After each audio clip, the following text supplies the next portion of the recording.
Alright, hello, welcome friends. Hey, how are you? It's another one of our Slant Alpha adventures getting underway live from Studio 5 just outside of Ocean City, Maryland.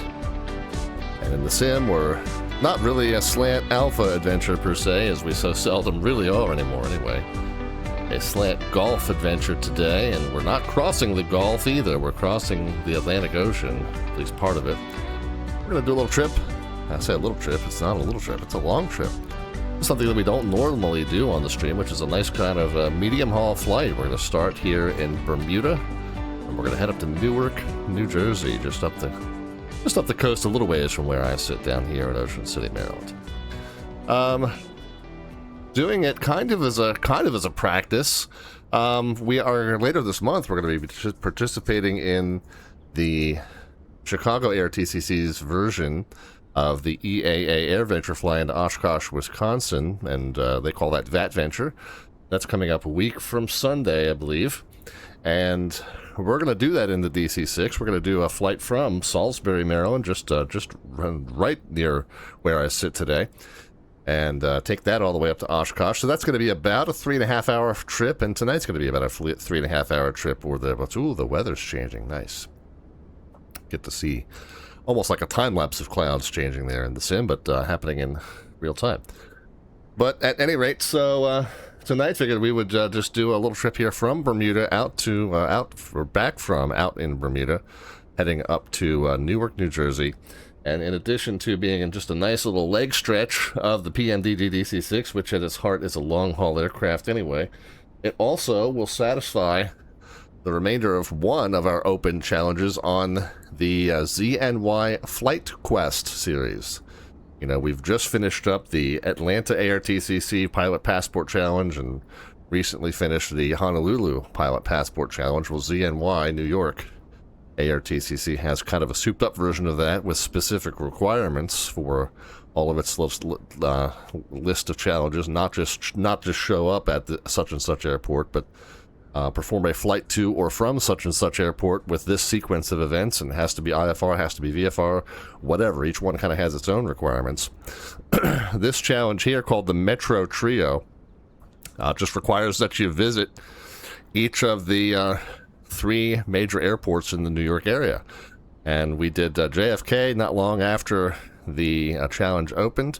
We just the other night stopped at LaGuardia. We ended our Friday Night Ops stream in the BAE 146 this past Friday at LaGuardia. Well, tonight we're going to end at Newark, and that's going to knock out this Metro Trio challenge among the ZNY Flight Quest challenges. We're going to talk more about those in more detail once we get up and running. We have a nice long flight and not much to do. The other thing I'm going to do during the course of this flight, and what I'd like to do during any long-haul PMDG DC-6 flights, is challenge myself to fix a fuel balancing problem. I've self-imposed a kind of a messed up fuel configuration, more or less randomly filling the 8 fuel tanks in this aircraft, and we will challenge ourselves as we go to kind of fix that. Now, who knows? I mean, in reality, it's probably pretty rare that you would have taken over an aircraft like this with a messed up fuel balance, because every captain, every crew that flies it is going to leave it nice and balanced for you. But we'll say, hey, something weird happened, some sort of maintenance issue. They had to swap tanks out, they had to drain one. Who knows, right? We just kind of make up whatever goofy reason that we would be taking this plane over with a very, very messed up fuel balance situation. And then our challenge is going to be, what do we do about it while we're en route to rectify the situation? Instead of making our line crew drain all the tanks and start over, we're going to just fix it en route. It's not so badly balanced that it's going to compromise us for the takeoff, and then once we get to cruise, we'll just balance it ourselves. All right, so that's the itinerary. This is the flight plan from Bermuda to Newark, and I've plotted it out on Navigraph charts rather than on SkyVector, because the Bermuda charts are not available through SkyVector, being outside of the US. But we've got the parking diagram here, or the taxi diagram here rather, for what is it called, LF Wade. So here's the ramp. I think I'm at gate 5 or 5 Alpha. I'm not sure which. Doesn't really matter. We're kind of alone here at the airport right now. But there's the diagram. We're over here at apron 7. We're going to be departing runway 12 because the wind is coming out of the east. So we'll take off runway 12, and then we've got the RNAV departures that kind of curve up to the north and west, and then we'll be taking, nope, this one out here to Inapi, straight out to the west. And then if we close that, we can go and see that from Inapi, we pick up this point. And the next point's called No Sid, which I think is funny because we're going there after completing our Sid. But then we're following this airway up here, joining at this point Okonu, and then we're just hopping this airway for just one waypoint, and then we're taking another airway more or less straight into Sea Isle, not too far from Atlantic City, New Jersey. And then from Atlantic City, New Jersey, north and west, Woodstown VOR, and then we're joining the Brand 1 arrival into Newark. Right now, we do not have any VATSIM air traffic control on anywhere in this region. I think Boston virtual air TCC is on. Last I checked, and maybe we'll check again. A, just to back up what I just said, and B, just in case any of it's changed. Yeah, so we got some coverage up in Boston. We've got Toronto. Out further to the west in the U.S., we've got a handful of centers on, but nothing in our immediate vicinity, and doesn't look like at the moment, doesn't look like we're going to have air traffic control at our destination, but of course that can change at any time. So,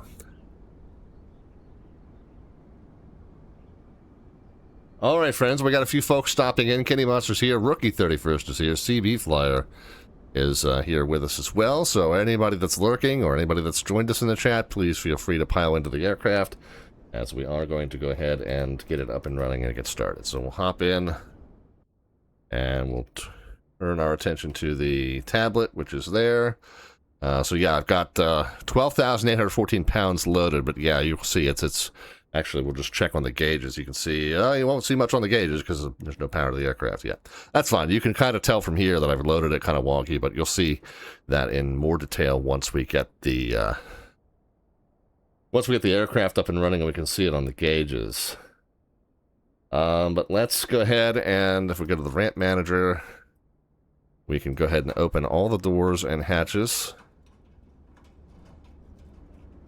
And we're going to wait just a moment. Let's go ahead and get the wheel chock set. Ground power's already connected. That's good. And then we'll go ahead and get the stairs on. CB says, I did a flight in and out of Bermuda over the weekend. Enjoy. I certainly will. Thank you very kindly. So we've got everything open. We got wheel chocks and ground power set. Let's go ahead and jump up top now. And let's connect ground power. Let's go ahead and turn the master switch on. The nav lights on. That can be done here on the yoke. No smoking entrance and wheel well lights. And come on as well. And then we got the temperature control here. We'll just go ahead and set to 70 degrees. Back over onto the tablet we go. We can go to the fuel and load manager. I've already set 50 passengers, 3,000 pounds at our fuel load. So we're going to be starting, ooh, nice and light. 77,412. That's much lighter than I normally start, I guess, because we're only doing one flight.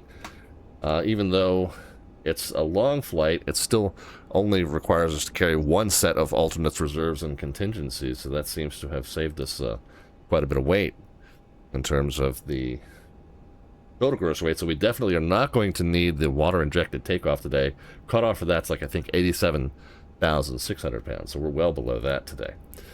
Let us come over here. We don't have an ATIS running here at the airport, but we can do .METAR TXKF, and we should see easterly wind. Last I checked. Yeah, 060 at 10. So we'll take off on easterly direction. Broken at 1400, broken at 28. These don't affect us really badly during the departure.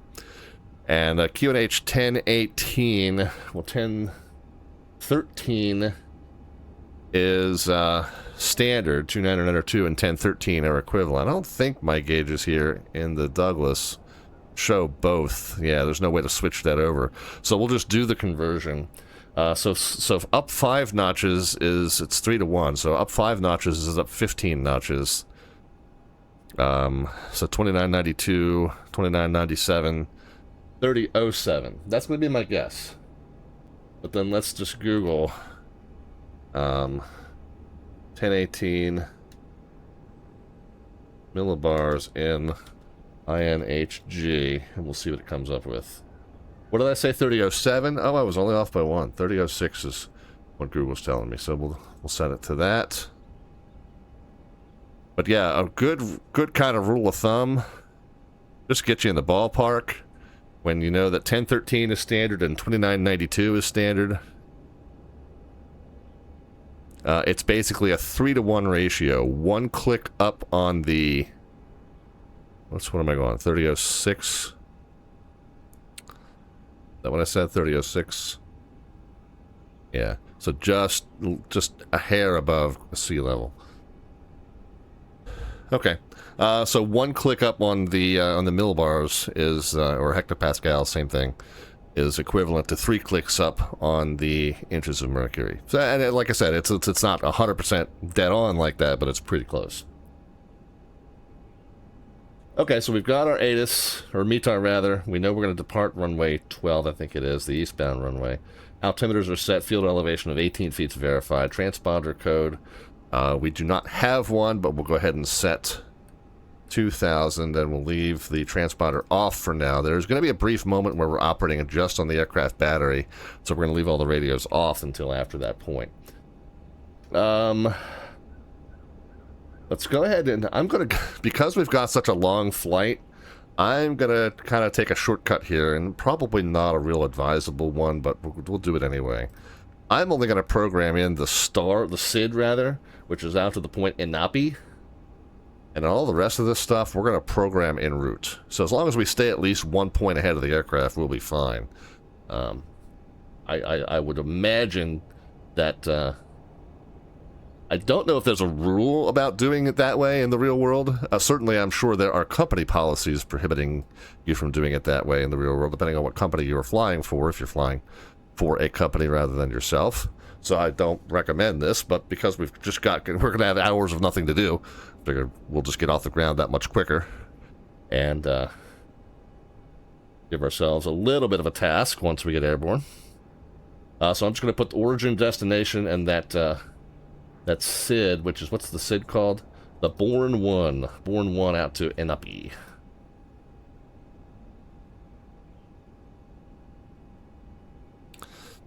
Meanwhile, we can set 122.8. Now the Caribbean is part of the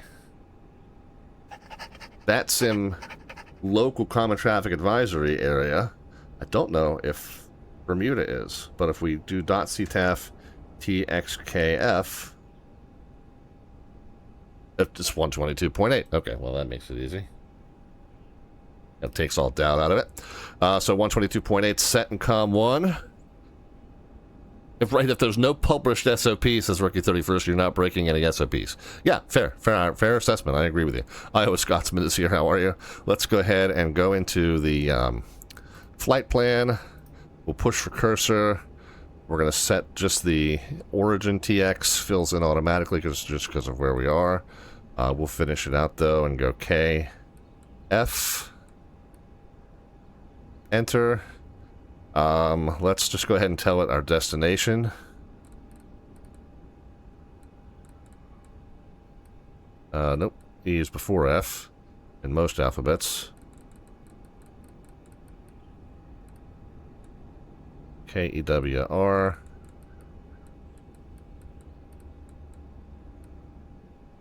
Enter.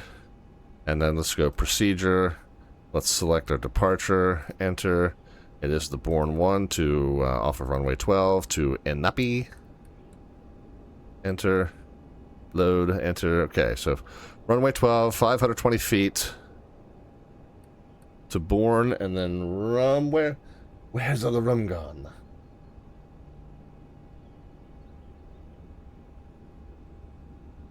And then Pete's, and then reefs at 11 or above. Switzel, Shoal, and Inapi. So let's just double check. Whoops, no, I'm not trying to enter anything new.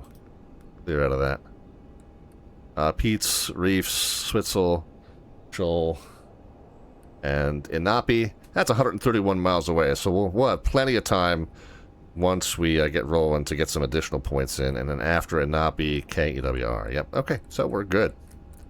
So yeah, as of right now, we're going direct from the end of the SID to our destination, which is not quite right, but we've got,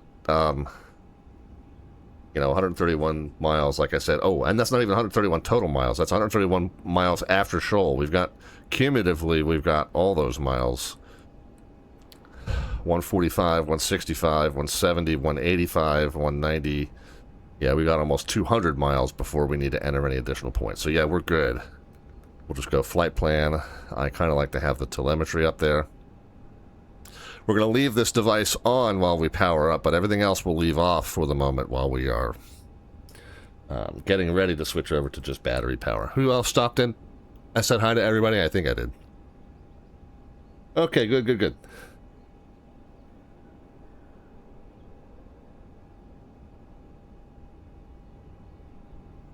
Alright, pop up top, we are at 77,000 pounds, I believe I said. 77.4, and we're very near sea level. So we're between 75 and 8, but it's V1 is 83 in either case, so there you go. 83. 94 and 99 are what my chart's saying for V2. Yeah, 99. So that's pretty good. And V-rotate is... It doesn't even say. I think it must be a rule that V-rotates 5 knots before V2, always. Yeah, it doesn't say down here. I think it said in the book somewhere. V-rotates just 5 knots prior to V2. So anyway, yeah. So our V1 is 83 knots, so if we have any safety critical items prior to 83 knots, we will abort takeoff. By the way, 80 is the first mark. At this zoom level, when we're on a takeoff roll, it's not always easy to see exactly what number's what. But just above the first marked number, 83, is our V1. That's when we reach our takeoff safety speed, or abort speed, rather.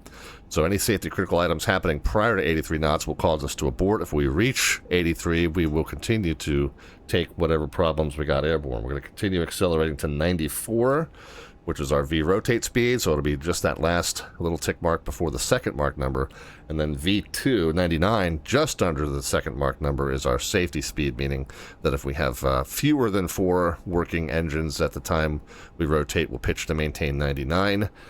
If we have 4 working engines, we will pitch to a safe obstacle clearance speed, but then we will accelerate to 165, retract flaps, and proceed. Okay, we are set. We are due to push back in about 10 minutes. Yeah, I think we might even be just a little bit early. Let's go to the upper. Let's switch over to the battery.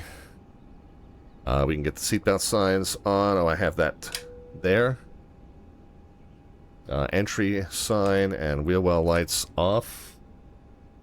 We can go to, we can bring the engine instruments to the normal bus. We'll come down here to the tablet. Go back to the ramp manager. We're basically going to shut everything. So let's get rid of both sets of stairs. Ground power disconnect. Cargo holds can go closed. As soon as the stairs are gone, we'll get the main cabins. Okay, cargo hold did react. Exits can be closed. And last but not least, wheel chocks. Alright, pressurization. We're going to be cruising at 20... Whoops, where's my...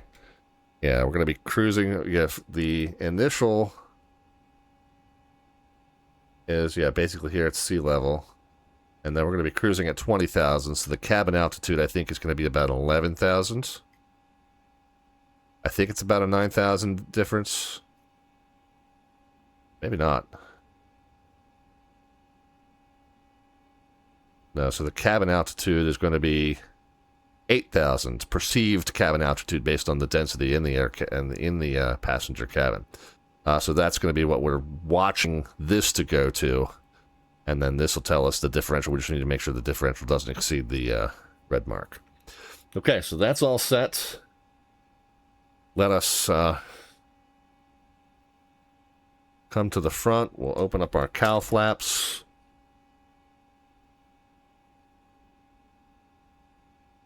Fuel selectors, we're going to start by putting the fuel selectors all in the mains. Oh, I did say we were going to show you, yeah, how wonky the fuel configuration is. So yeah, I did that on purpose. We'll solve it while we're in flight. But right now we're going to start with all engines having their own main tank. We're going to set the throttles to approximately 10%. We'll adjust after we power up to make sure they're idling right at about 1,000, but we'll put it right there for now. And then we'll do a quick passenger briefing. What did we say? We've got temperatures 26 here at the origin. So that's high 70s. And we got cloudy skies, a couple of broken cloud layers to climb through. So we'll see. Well, we got light winds. What's it? 1018 is above standard, so mostly stable air. Okay, here we go. Greetings from the flight deck and welcome aboard United Flight 514's service to Newark, New Jersey. We'll be pushing back here just in a few minutes, and we hope to be airborne by quarter till the hour. Flight time once we're airborne, 3 hours, 41 minutes. We'll be cruising at 20,000 feet for you today. Weather here at the origins in the high 70s, light winds, mostly cloudy skies. The air is fairly stable here, but we do have a few cloud layers to climb through on our way up to cruise, so we might have just a little bit of a bump as we climb through those, but should be mostly smooth sailing, especially once we get up above that. So should be a relaxing flight for you. We're happy to have you join us for it, and we thank you again for choosing United Airlines Flight 514's service to Newark, New Jersey. Be underway shortly. Okay, yoke. I'm sorry, the beacon lights coming on. We'll get the pushback set up. Maybe. Okay, yeah, there we go. So yeah, we'll pre-plan that. Just going to push. Doesn't really matter. I imagine they push straight back here. But we can push. We can push this way. Enter. We'll request our pushback, and that's going to send the tug over, but it's not going to set us moving yet. We're okay to move, however, since we don't have anybody around us. We might have one other. It looks like we got another pre-file here. We might have somebody here at the airport. However, we don't have any air traffic control, so we don't have to ask permission to push. A couple of static planes, too. I'm not sure where the other VATSIM player is as of right now, but we'll go ahead and just say that we're cleared to push. So we'll release our parking brake, we'll release our hold, and we are moving. Let's start with the number 3, the inboard on the right hand side. Let's get fuel flowing and motion going. 3, 6. On the 9 call, we'll do the mags and the boost. 9. And the 12 call, we'll do the primer. 12. And then we'll be ready to bring the mix in. Okay, we'll let it spin for 1 second. Mix coming in. Make sure that that mix knob did indeed come up. We're good. And RPMs are going to slowly spin up to 1,000, but for right now, we're good. Up back to the top. So top.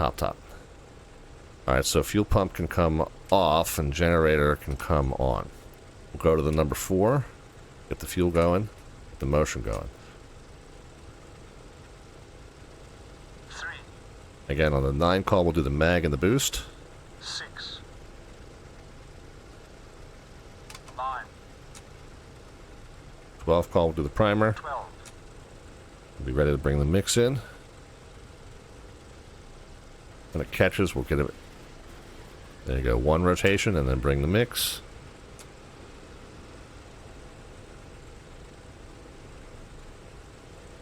Okay, RPMs on the number 3 are pretty good. Okay, 4 is coming up. So we'll get the generator on, fuel pump off. We'll go to the inboard on the left-hand side, which is the number 2. We'll get some fuel, we'll get some motion. 3, 6, Parking brakes back on, we're done with that. 9, Mag and boost. 12, Prime.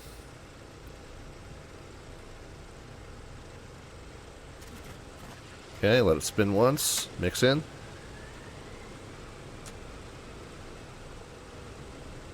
Check the RPMs. Okay, right side's looking good. We'll bring the 4 up just a little bit.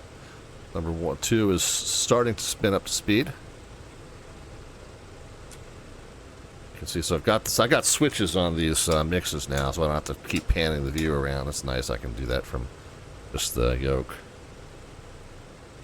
Alright, let's get the number 2 generator on, number 2 fuel booster off, number 1 fuel booster on. Let's get some motion going. Let's not. Let's get the number 1 selected and get some motion going. 3, 6, 9 call will do the mag and boost. 9, 12 will do the prime. 12,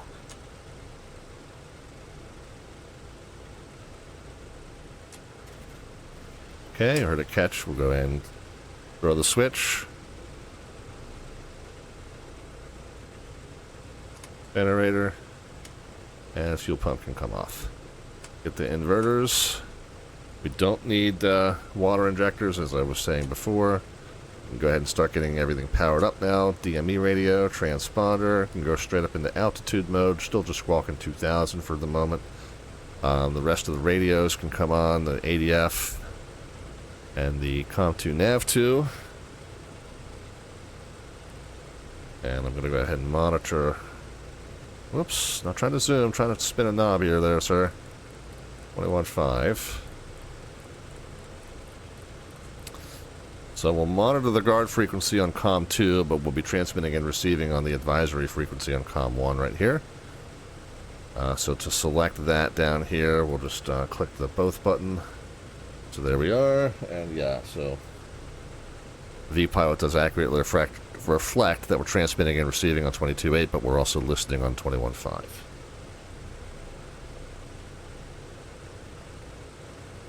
Okay, all the engines are spinning right around 1,000. Looks like the 3 is a little bit hot. We'll back it down just a touch. Looks like the 2 is a little bit hot. We'll back it down a touch.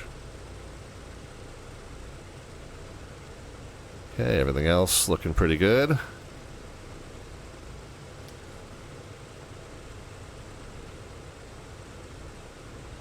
Let's get our control lock off. Okay, let's set flaps 3. It's flaps 20 degrees. Let's do a control surface check. Really checking the outside control surfaces, of course, but also for sim purposes, we're checking to make sure the yoke moves in sync with our hardware yoke. And then, of course, the rudder pedals, I just updated my configuration here to reflect the Charlies that I got. So make sure the brakes and the rudders are working with that now as well, and it's all good. So, all good. Control lock off, control surface check, take off flap set. Take off trim, like it right where it says elevator, ELEV. So right there is good.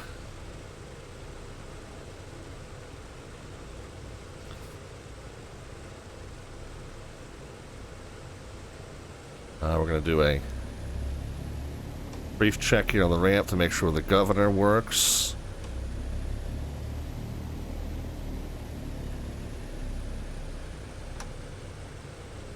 And reversers. Okay. All good.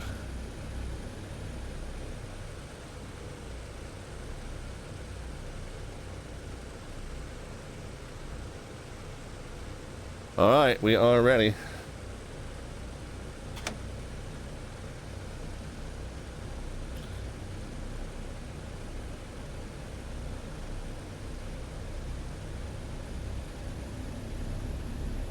Bermuda traffic, United 514's a DC-6 taxiing from main terminal apron 7 to runway 12 for IFR northwestbound departure, Bermuda.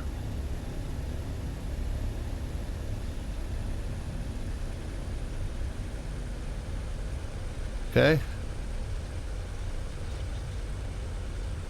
We have... Okay, yeah, the taxi light, there's no real taxi light in this aircraft. Got landing lights, but then the taxi light switch extends or retracts those landing lights. So yeah, we're good.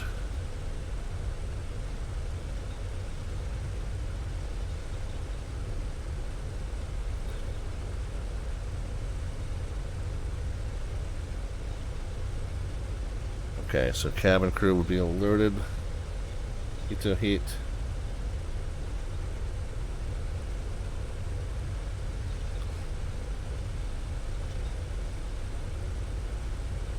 Alright, we're coming up our runway here. Okay, let them know that we're number 1. Heat to heat's now on.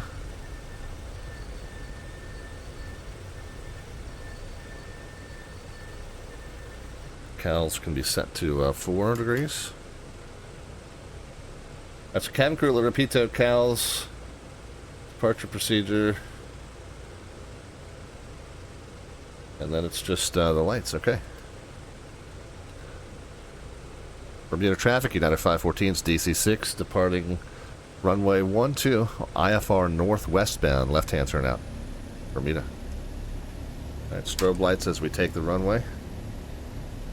And as we are cleared to go, or we've cleared ourselves to go, essentially, landing lights are on, and then we'll extend them for a 1, 2, 3, 4, 5 count. Okay. Guess we should visually inspect that there's nobody coming. We didn't hear anybody. That doesn't mean there isn't anybody. Overshot the center line just a little bit. Okay, engine parameters normal. We've got 4 takeoff powers to set. We're going to set 30 and verify 2200 RPMs. And then we're going to set 53 and verify 2800 RPMs. So there's 30. 2200 RPMs verified. Set 53. Verify 2800 RPMs. We are rolling. Airspeed's alive. There's V1. 94s rotate.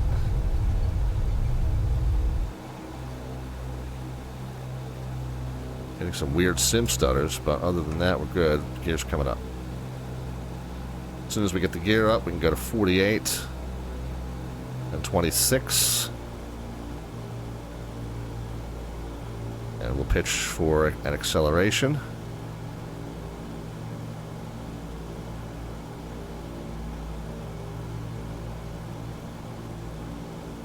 I'm going to actually just view the path. Okay, there's 120. We can get the first notch of flaps in.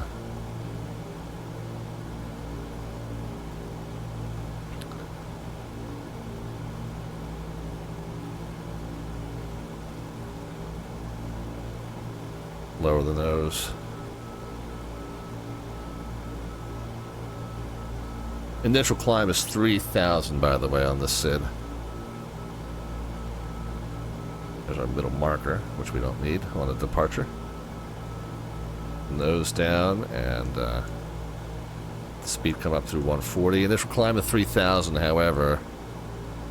No ATC not to tell us. You have to tell us not to continue climbing, so we will. But I'll show you, had there been air traffic control.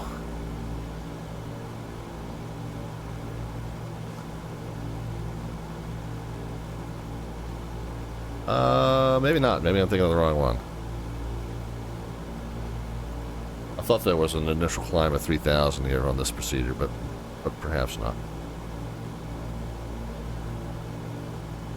Alright, let's make sure 48's still set. 48, 26. And we're through 140. We'll get one more notch of flaps in. Gonna manually steer. And we're right of course here. I'm eyeballing the The map as well as the needle were right, of course, so we'll start correcting to the left. Okay, there's 160, so we can get the final notch of flaps in.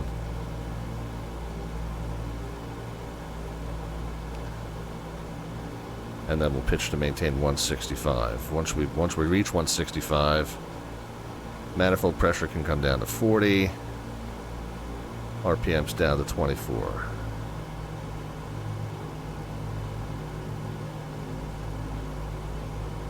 Going to start a general left turn to turn northbound from Bourne up to Rum.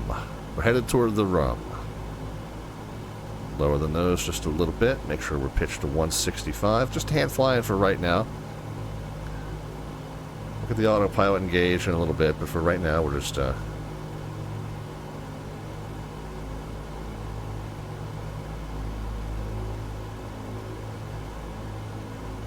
cruising along by hand, steering to the path and to the needle, and we're pitching to maintain 165 while we keep the power setting 40, 24. I'm looking for 200 on the cylinder head temps.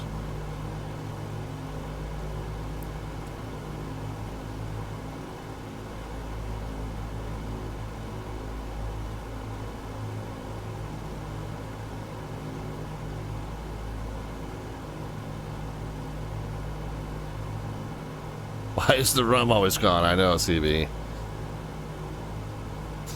Agree. Okay, rolled out nice and level. Pitch to 165. I'm going to just try and trim it out so I don't have to hold the yoke there. Again, we'll set 40. Going to keep bumping the manifold pressure up higher as we go into denser, less dense air, rather. So 40, 24, 200 on the temps, 165 in the climb. So since we're maintaining that pretty well, where is it? Yeah, 0. Okay, so let's go ahead and get the gyro pilot on and clutched.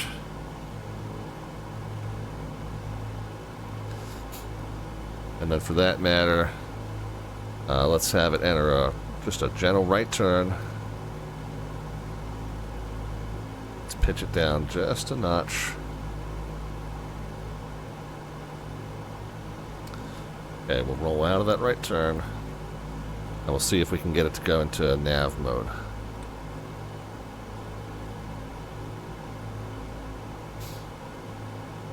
Okay, so hopefully it'll track that next turn for us. Watching, it looks like it is. Looks like we're pitched to 165 still. Again, the manifold at 40, 24, 200. Pitch to 165. Okay, we're speeding up a little bit, so we'll pitch up a little aggressively.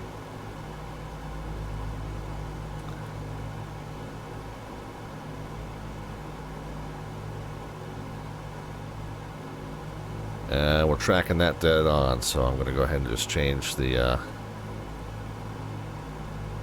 view so that we're just watching the countdown to the point there. Okay, pitch up a little bit more, make sure 165 in the climb. Make sure manifolds are set at 40. 24, 200.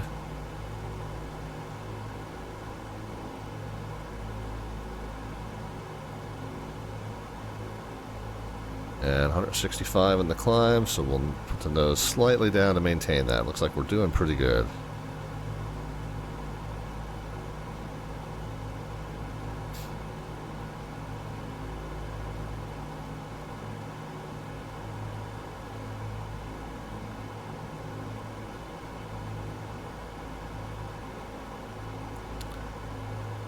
Alright, let's do a fuel check. We're going to do some radical balancing. We're going to watch this #1 main. We're down to 300 pounds in it. Everything else, yeah, we're going to do some radical rebalancing once we get up to cruise here. But for right now, we're good with the standard configuration, especially for takeoff and landing, is you want each engine to have its own fuel tank that it's feeding from. That's just a safer configuration. It eliminates a single point of failure type of situation. But yeah, with this much rebalancing to do, we'll worry about that when we get up to cruise. But the other thing we got to watch is we got to make sure we enter some more GPS points, because we're only entered in terms of our route out to the end of the SID, and then we're kind of running out of route here. That's okay. We got some time on that.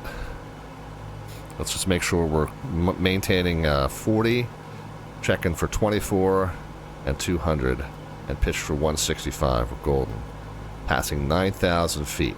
Alright, so as we're coming up through 10, we can go ahead and get our landing lights off, and then again, that taxi light is going to function for me as the retraction action. So there's about 5 seconds. We'll assume that they're fully retracted. And let's do a pressurization check, shall we? The cabin altitude should be climbing. We know it's going to end up at 7 or 8,000 feet. It's just doing a gentle climb is the cabin altitude right now. Differential pressure is kind of up there. It doesn't work like the jets do, where you figure the differential pressure gets about a third of the way up at 10,000 and 2/3 of the way at 18, and then fully up at cruise. The differential pressure coming up into the higher range is what drives the cabin pressure to start climbing. So as long as we monitor that, though, and make sure the differential pressure doesn't exceed the red mark, we're okay. But it is this action that drives this action in this older, more mechanical pressurization system. So that's okay. As long as we're all within the normal limits, we're good here. Let's make sure that the manifold pressure is still at 40. It slipped while I was yammering on there, since we took our eyes off of it for too long. Yeah, we got the Garmin up here, CB, and we got it coupled into localizer tracking mode, so it's coupled to the GPS right now. So it's steering the route for us. I just got to get ahead of it, so that when we get to the end of our SID, I got to put the rest of the points in, because I kind of shortcutted ourselves on that. But let's get the manifold pressure 40. RPM's 24, 200 in the cylinder head temp, still good. Climb airspeed slipped a little bit, but that's because the manifold pressure dropped. Now that I got the manifold pressure back at 40, it looks like we're getting back to 165, so we're good there. The higher we go, the more throttle travel I'm running out of. I'm going to get to a point where I keep bumping the throttles forward to maintain 40. I'm going to get to a point where I run out of room. We're still not quite at 165. Let's just lower the nose a little bit. But in order to combat that, I've got a high setting on the blowers. Let's pull the inner ones down first to 28. This is going to cause us to lose a little speed too. But down to 28, and then we'll kick those right back up to 40 via those blowers there. So now you see the inner ones are lower, but they're still putting out 40 because they're on the high blowers. The outer ones are higher, but they're putting out 40 on the low blowers. So let's go ahead and reduce the outer ones now to about 28, and then we'll kick them back up.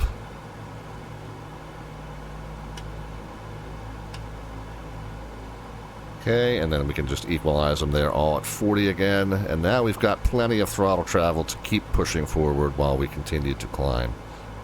So again, 40, 24, 200, and 165. We're even a little bit ahead now, so we can pick that nose back up. Alright, 13,000, still climbing.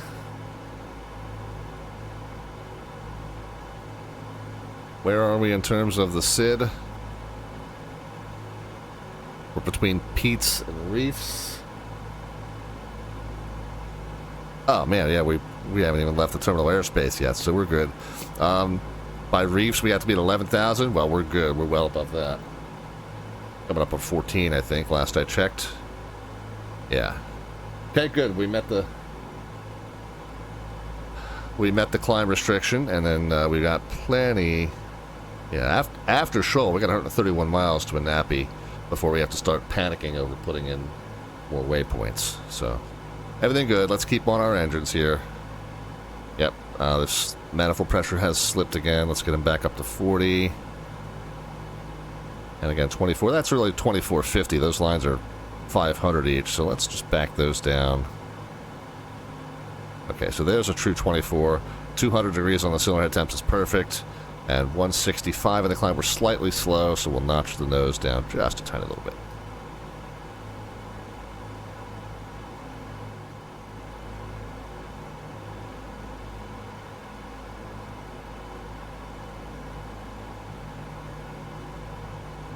Since I got a moment, well, the one thing I have not yet shown you is our slant artwork adventure for the evening. Our slant artwork adventure is a side project that we run on the stream to create an image that is roughly representative of what we're doing that evening.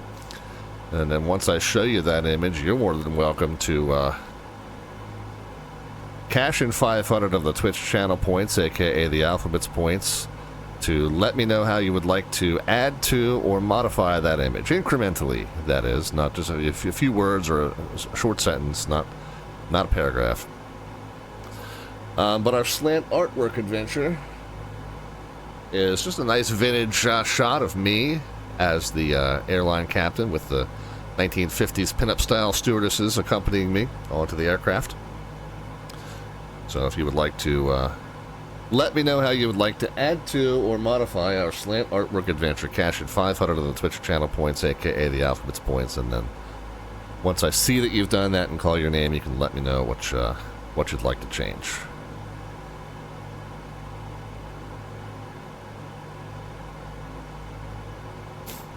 All right, 40, 24, 200, climbing at 165, all good.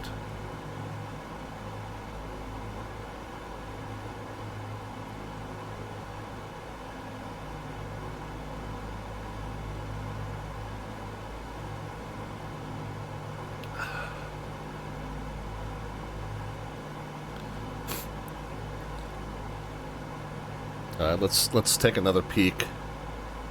Yeah, we're down to 200 in that left main. I'd really like to have some in that left main when we get to land. So even though you ordinarily wouldn't do this in the climb, I'm going to go ahead and start. Well, let's get everything switched over to the alternates. That's the easy thing. Let's just come up to the top. Let's get all of the mains are going to lose an engine. So we put them in high. All the alternates are going to gain an engine, so we'll put them in low. I don't understand the physics behind that, but that's just what I remember from the tutorial. But let's just switch them kind of one at a time here. Verify we got fuel pressure on all four. We'll start with the number 3. Okay, everything's still turning, good. We'll then go to the number 2. Fuel pressure good, everything's still turning. Okay, we'll go to the number 4. Fuel pressure good, everything's still turning. Go to the number 1. Fuel pressure good, everything's still turning. Okay, all engines are now feeding off of their auxiliary tanks rather than the main tanks. We've lost a few knots. I'm going to pitch the nose down slightly, but we've also got to get the manifold pressure back up to 40. So 40, 24, 200, 165. Okay, now they've got the manifold pressure back up. We're good, so I'll get that nose back up. Okay, so we've got the engines all feeding off of the aux tanks now. I know I have to turn those fuel boost pumps off yet, by the way. I'm just going to take a note. Mains 2, 20, 41, 6. Auxes 12, 5, 18, 12, and 4. So we have a record of what the pumps, the tanks were. So when I check again in 10 minutes or so, I want to make sure that the mains aren't losing anymore. All right, let's come back. Let's get our manifold pressure back up to 40. So 40, 24, 200, and 165. We can nose up just a little bit. And just about 1,300 to go. Let's do another cabin pressure check. So we know the cabin pressure is supposed to be going to 8,000. It's 5,000 and climbing. It's climbing at a normal rate of 600 feet per minute. The differential pressure is still well under the green mark, even though it is near its top end. But again, that is what drives this pressurization, so we're good there.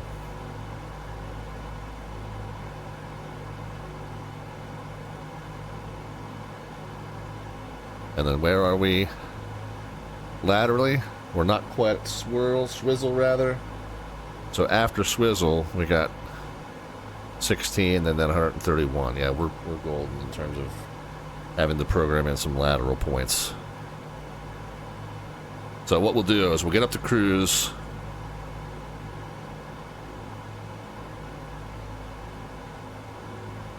All right, Kenny, we appreciate you, man. We'll be here for a little while, so come on back in when you're done. All right, so let's level out at 20,000.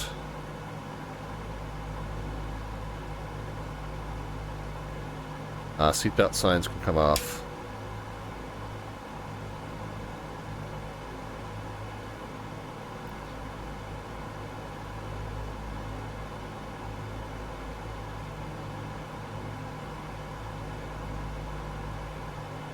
Oops. Overdid the pitch wheel.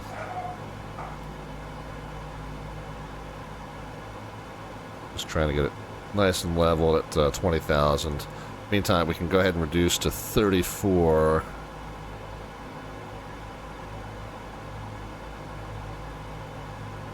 $22.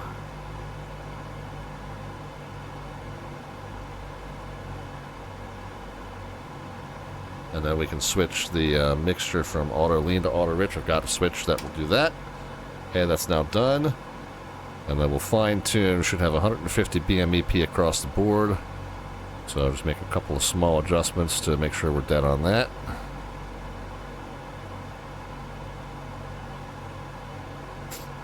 And then just a little bit of a pitch wheel adjustment to get us climbing back up to capture that last 140 feet.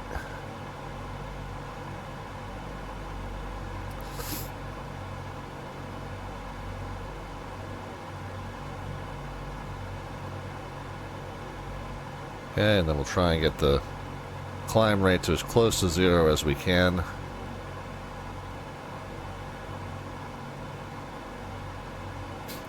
Kind of watch the ground speed here. 253 over the ground. That's good.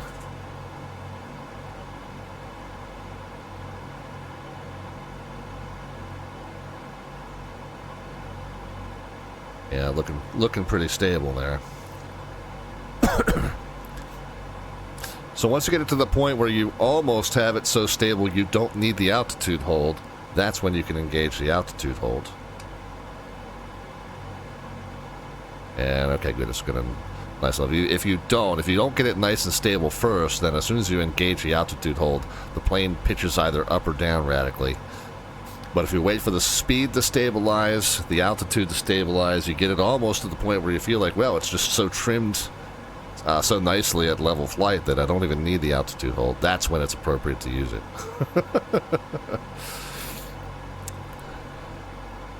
Alright, so 34, 22, 200, but now that we're at cruise, we can go ahead and close up those cow flaps.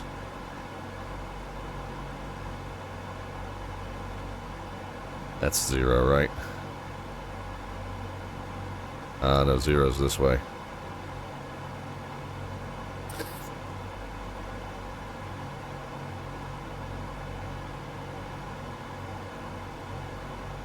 Alright, 150 BMEP. Okay, now let's do fuel balance. Okay, so the mains were at 2, 20, 41, and 6. They haven't moved. Auxes have dropped almost 1,000 or 100 pounds. 8, yes, 12, 11 and a half, 17, 11, and 3. Okay, so yeah, the auxes are now all powering the engines. Mains are nice and stable where they are. So we are going to step through this one step at a time. I think the first thing we can do, let's run the entire plane off of these two aux tanks. We can do that simultaneously. We need both of these to come down.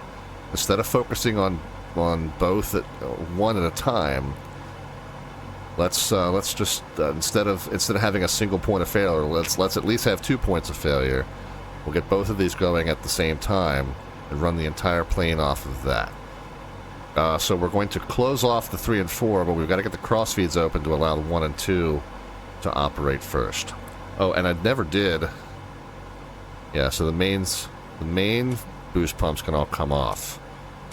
Now 1 and 2, or rather, yeah, 1 and 2 are going to gain engines, so we're going to leave those on low. 3 and 4 are going to lose engines, so we're going to put those on high.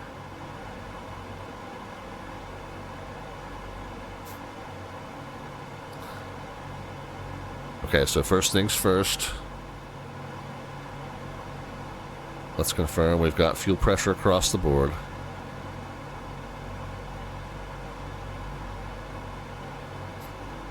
Second thing is let's open up cross feeds to level 1 means that left side feeds left side, right side feeds right side. Cross feeds to level 2 means we can feed across the plane. So we still got fuel pressure on all 4 engines, that's good. I am now going to shut off tanks 3 and 4. Let's just watch very carefully, making sure we continue to have fuel pressure on all 4 gauges when we do that. Okay, that's now done. And so alright, so we're cross feed across the plane. Aux 1 and Aux 2 now feeding the entire plane. Everything is good. We've got fuel pressure. We're 264 across the ground. We'll take a note of where the fuel stands right in just a moment, but let's go ahead and shut off the booster pumps. And then let's make one more check and make sure we've got fuel pressure across the plane. Okay, we do. Alright, let's take one more note.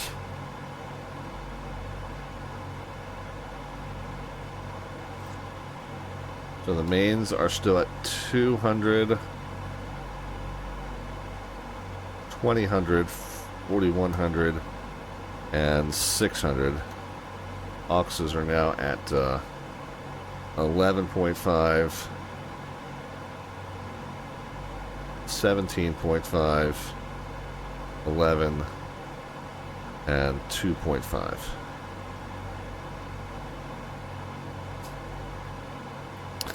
So when we check again, these should stop coming down, but these should be coming down.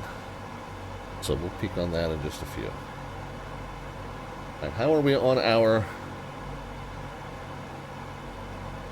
VATSIM air traffic control? Okay, we still don't have any VATSIM air traffic control in our immediate region. Still have Boston on, but and we still got Kennedy ground on, but other than that, nobody else to worry about. So we're good.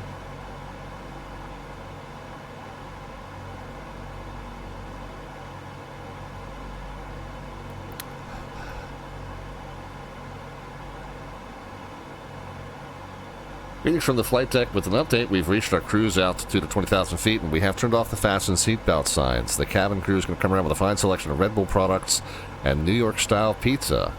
So do sit back, relax, and enjoy, and we'll give you an update on the weather situation in Newark when we are ready to start our descent. Thanks again for flying along with us on United Flight 514 service to Newark, New Jersey. Okay, well, let's make sure we've got a route in now, shall we? So, after Inapi, we will no longer be on a SID, so we are appropriately going to a point called no SID.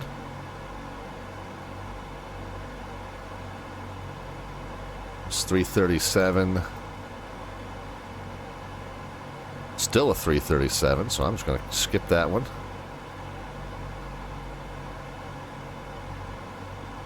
At that point, it becomes a 335.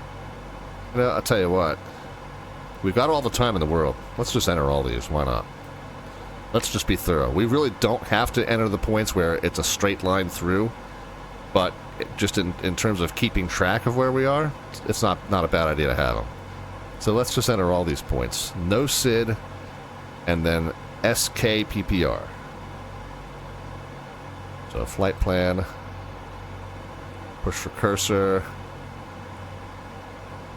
Nope, not there.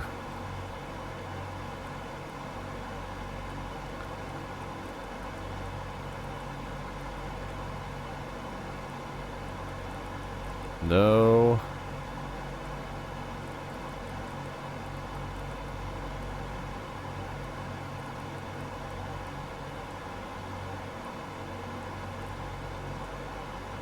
No SID, enter. And then skipper SKPPR.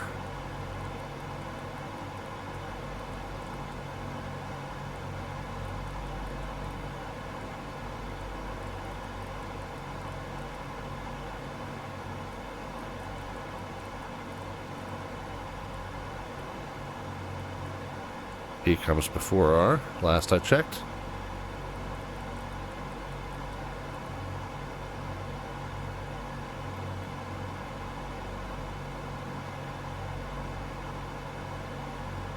Yeah, 336 and 125 miles. Yeah, that's about right.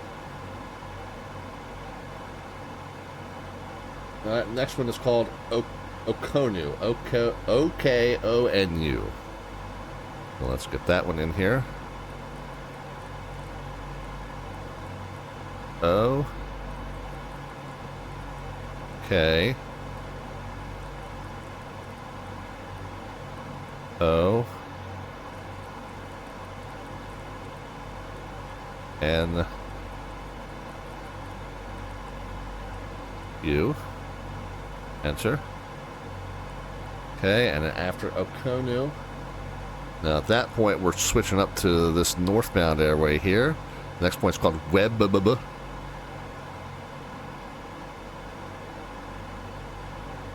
What a tangled web we weave.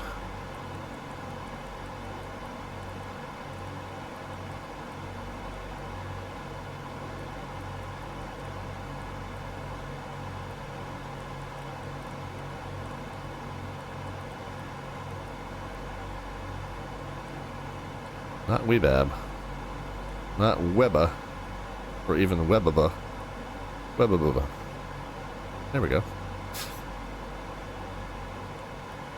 Okay, after Webababa. Azizu. These are getting more and more fun to say. A. Z.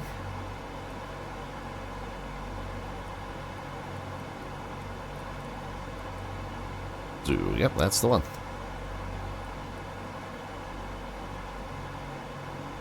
And then Linus. Almost boring in comparison. It went exciting and put a Y in there instead of an I, but otherwise it's just Linus.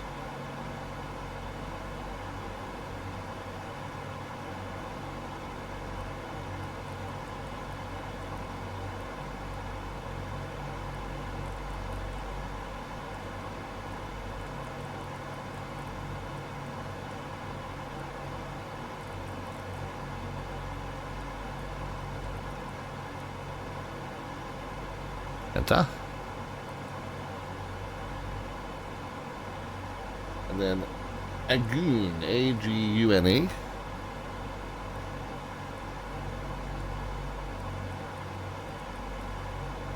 A-G. U. And Aguna Matata. Agune. Aguna Matata, like I said. After Aguna, I was gonna laugh so hard that the next one was called MTATA, something like that. No, it's not. It's Bojan.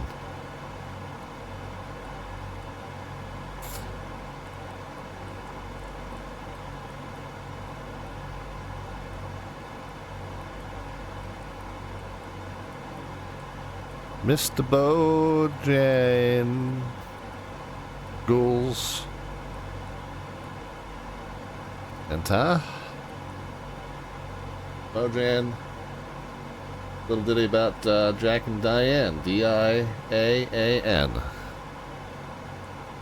We're going to come up with music references for all of these. We'll make that my challenge. A-A-N, is that what it said? Jack and Diane. Exactly like I pronounced it. After Diane, it's Hapvy, H-A-P-V-Y. Don't worry. Be happy. Don't worry, be happy now.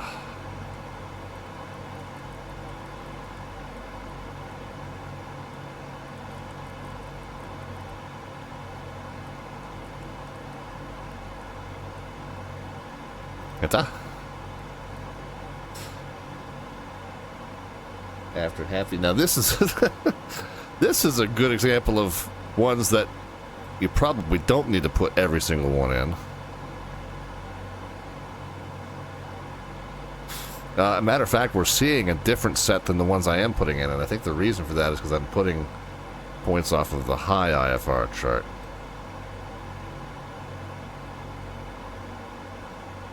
No?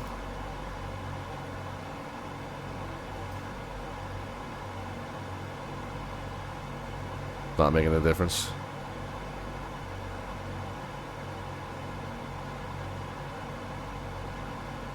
So it's funny to me now that I look at that. Like, why is it a different why is it a different set of points? I don't know.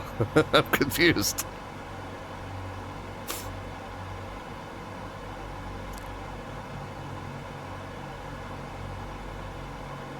Whatever. It's clear that we don't have to put in all these.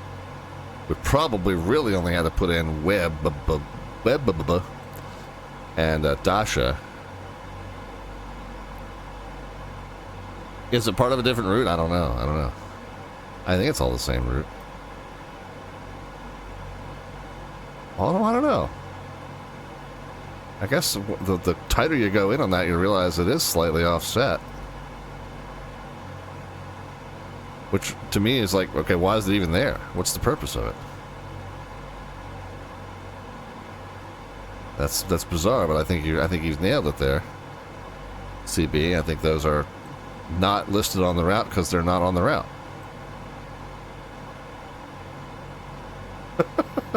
But what are they there for then? That's silly. That's silliness. Alright. Wiki wild wild. After happy. W-I-C-K-E.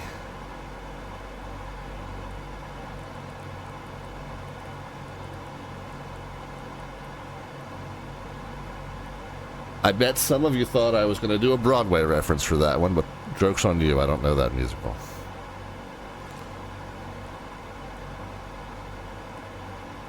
So I whipped out Will Smith on you instead.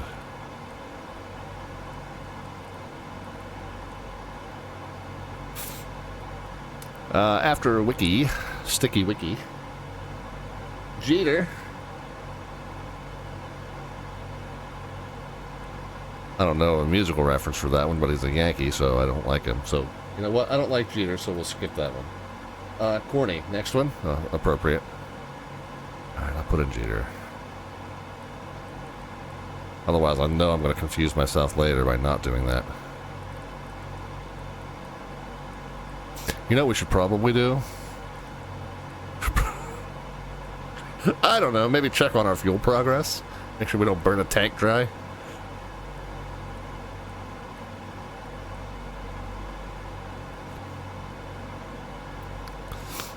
Alright, we left off at Jeter.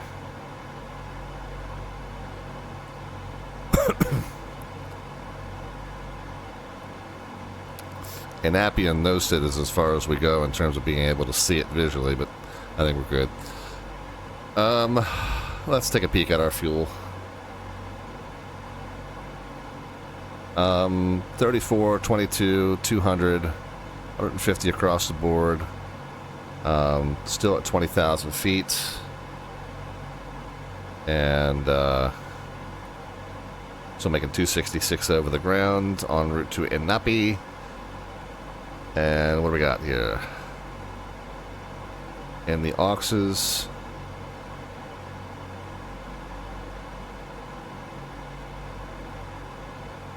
So are the mains still at 220, 41, and 6? They are.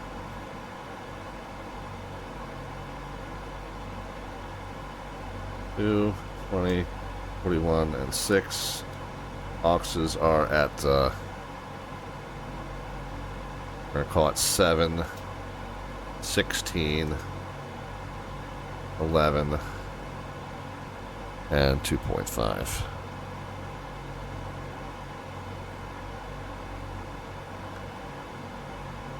So it does appear as though we are only burning out of the left-hand tanks. However, look at this, though. The number 2 tank has dropped only 150, whereas the number 1 tank has dropped 7, 8, 9, 10, 450. So they're not burning symmetrically. And that's, that's not a problem necessarily, I meant to say. It's not a problem necessarily. It is simply that we're feeding this aircraft asymmetrically, but it doesn't necessarily mean that we're feeding fuel all the way across the system here. So it doesn't necessarily mean that this tank is feeding 2 engines and this tank is feeding 2 engines. Because they're both feeding across the airplane, there's no way to strictly manage that. So what it means is we got to watch that number 1. When that number 1 gets down to about 250, we're going to call that a day, and then I think we'll probably burn off the number 2 and number 3, and we can at that point do the number 3 to the right side, then the number 2 to the left side, and that'll be it'll be more symmetrical in that interim. B, it doubles our redundancy so that we're not vulnerable to a single failure point. But for right now, we got still 700 pounds in that left hand, that number 1 aux. So we'll come back to it in just a few minutes and get back to what we were working on, which is our flight plan. Push for the cursor. Let's come down here. After Jeter, it was Corny, C-O-R-N-E.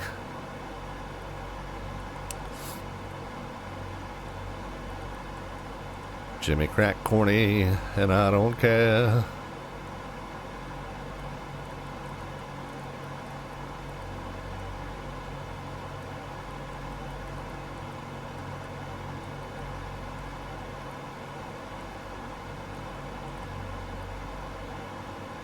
Yeah, so CB says, I double-checked the chart. I don't see a separate airway, but the waypoints do exist. And it may be a deprecated route. That deprecated route, that route isn't there, but the points are, just to, just to support the legacy routing. I don't know.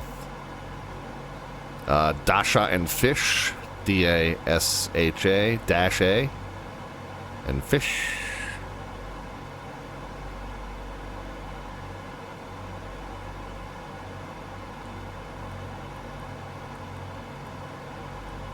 You know Dasha and Dancer and Prancer. I can't alphabetize while I'm singing, apparently. There we are, enter.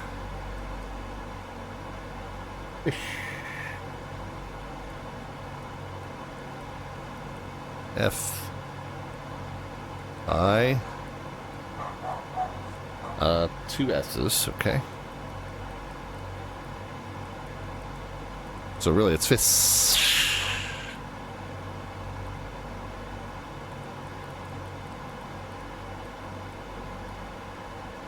There we are, enter. Back.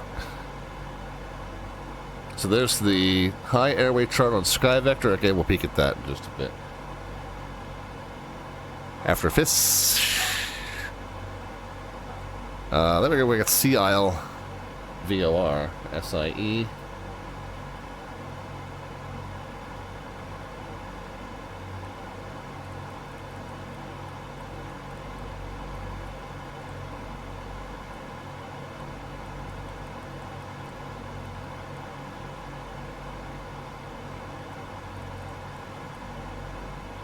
And Northeast US is correct. Then we got Leah, Leeah.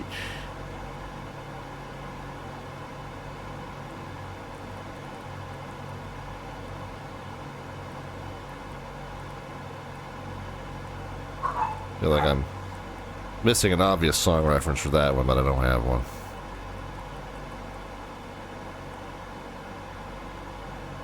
Yeah, kind of getting rocked laterally there. Let's,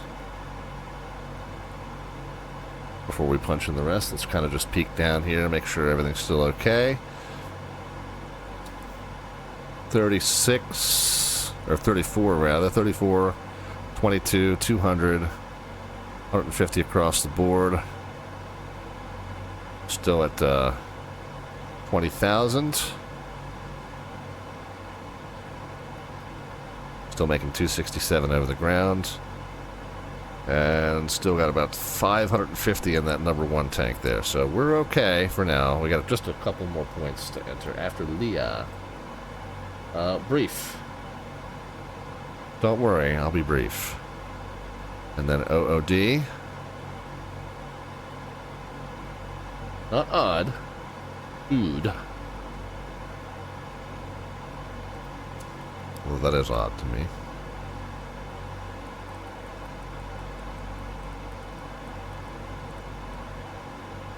Okay, so brief, B, R, time before E, except after, what is it? Okay, it's I first, okay.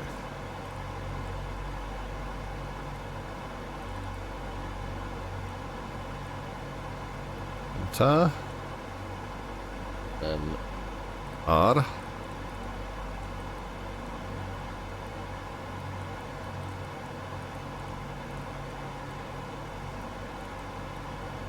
Okay, Woodstown, enter. And then from Woodstown, north and east, to this point, Ruth, and that's where we pick up the brand 1. So as a matter of fact, that's that point, we can just go flight plan, or not even flight plan, we can go, yeah, we'll go procedure. Do we know what approach we're likely to get into Newark?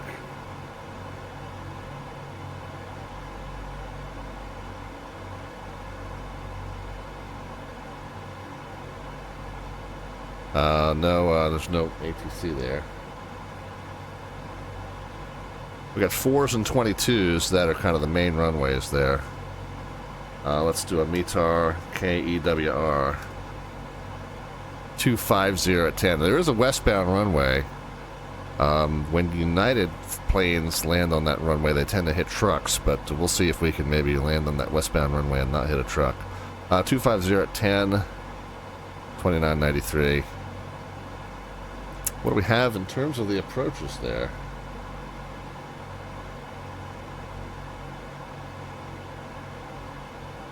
Newark, as a matter of fact, I think for this airport we can unpin the taxi diagram, we can unpin the ramp, we can unpin the Bourne 1.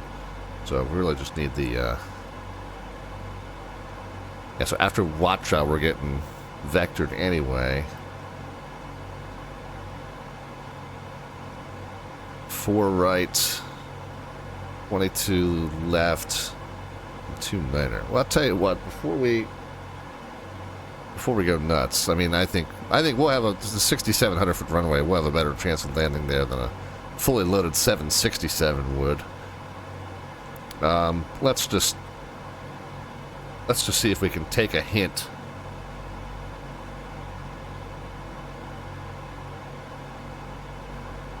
Take a hint from what the real world's doing.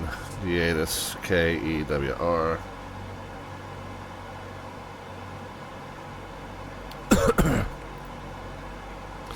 Two 6 0 10, 2993. ILS 22 left. Departing 22 right. Okay, so we'll conform to that. And again, 22 left with the... Oh, I just had it on the screen. 22 left with the wind 25. Yeah, that makes total sense. So we'll plan on ILS 22 left approach there. Let's go to approaches. Now again, VATSIM air traffic control might come on in the meantime and tell us something different. This is just for planning purposes in case we remain without any VATSIM air traffic control. It looks like we don't have any transitions that come off of this left downwind.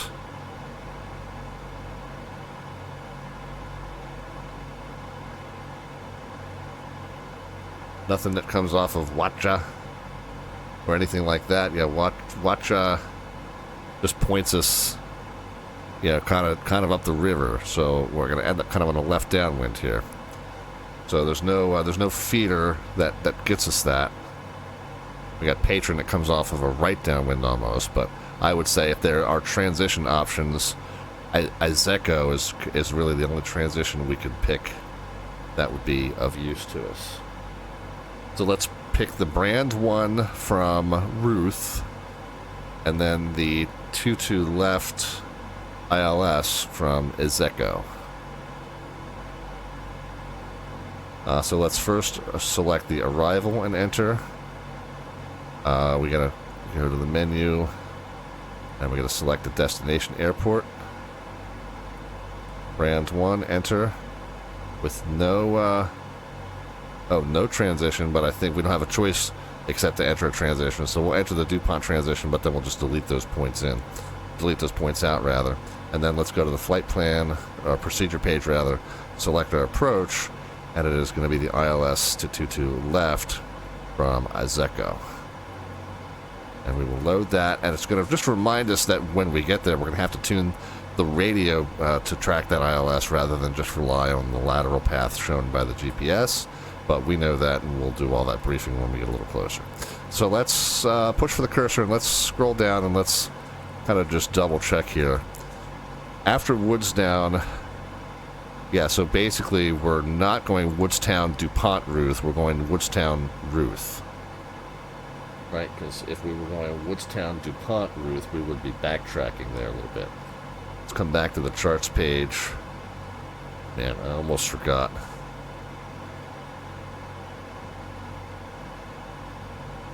One, two, three, 4, 5. So we got 200 pounds. Oh, wait a minute. That up in the top is what we should be looking at.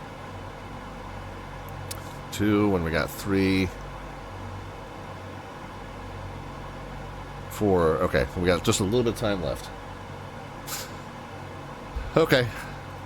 So, yeah, so after Woodstown, if we were going to go to DuPont, it would be kind of sideways and then back up this way. So instead of, making a left and then a hard right, we're just going to skip and go right to Ruth. So we're going to just delete out this singular point, remove the waypoint, yes, enter. So Woodstown and then Ruth. And you can see 334, and then it's a 059 and 060. So yeah, that all makes sense there. Okay, I think we're done. I think we are just about passing Anapi. Okay, and we are Anapi to no SID now.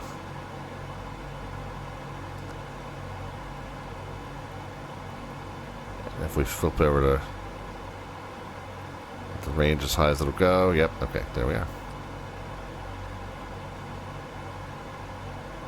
Alright, we gotta make an adjustment into our fuel configuration here momentarily. But just double checking that there's no air traffic control to talk to and no air traffic to coordinate with.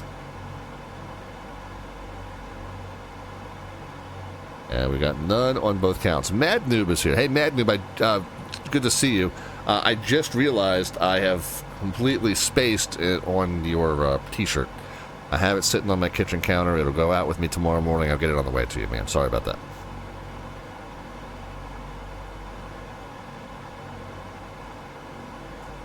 How's the artwork? Yeah, we'll show you that in just one moment. Let me flip up top here. We got another 50 pounds to burn out of the number 1 tank, and then I think what we'll do is we'll close that up and we'll run completely off of the Alt 2 until the Alt 2 gets down to 11. And then we'll be completely symmetrical in the alts, but we'll burn off of the number 2 and the number 3.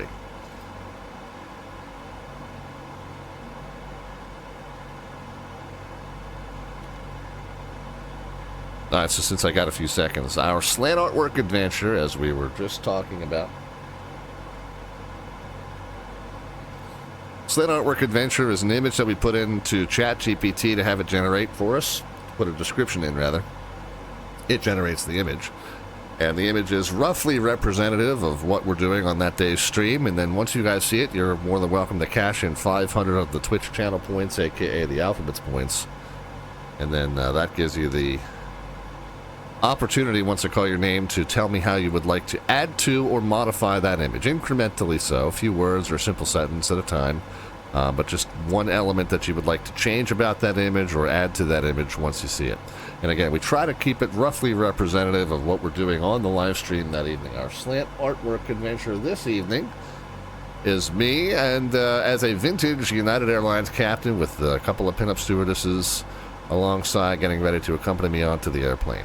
So once you see that and you'd like to add to that image or modify that image, you're more than welcome to get in on that action. And again, the way to do that is to cash in 500 of the Twitch channel points, aka the alphabets points, there at the bottom of the chat panel. You've got the alphabets serial icon that represents those.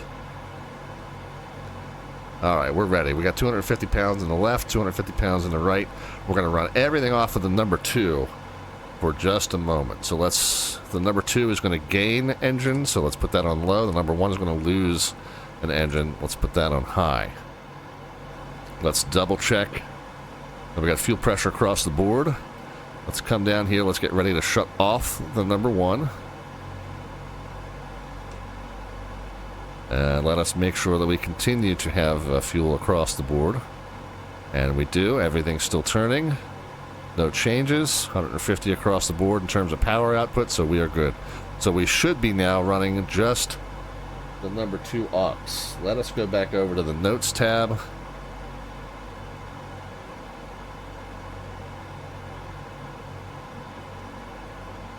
And let's take another reading on our fuel configuration. The mains are still showing same as they were before. 500, 2000, aka 2000, 4100, and 600. The auxes are now showing 2.5. We'll call it 14.5, 11, and 2.5.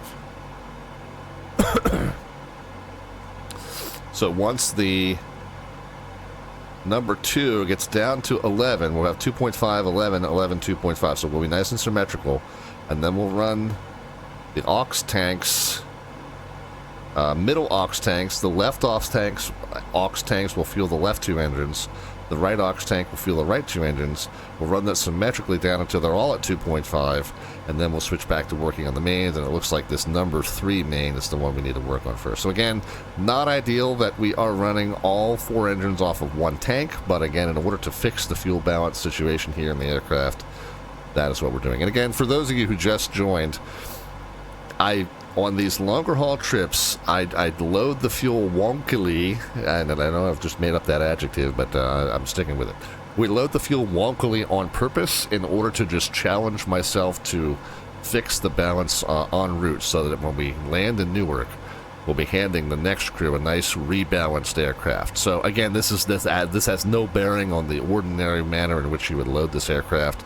It is simply just a challenge that we put onto ourselves, under the presumption that some weird maintenance thing would have happened where they would have had to switch tanks or drain water. Who knows? I mean, I'm not even sure what scenario would lead you to receive an aircraft in this state, except maybe the crew before you was completely incompetent. But for whatever reason,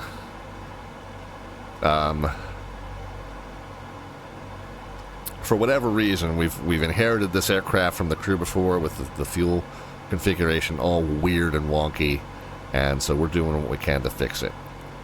So for right now, we're just letting the number 2 fuel all four engines, the alt number 2, all 4 engines off the alt number 2 again.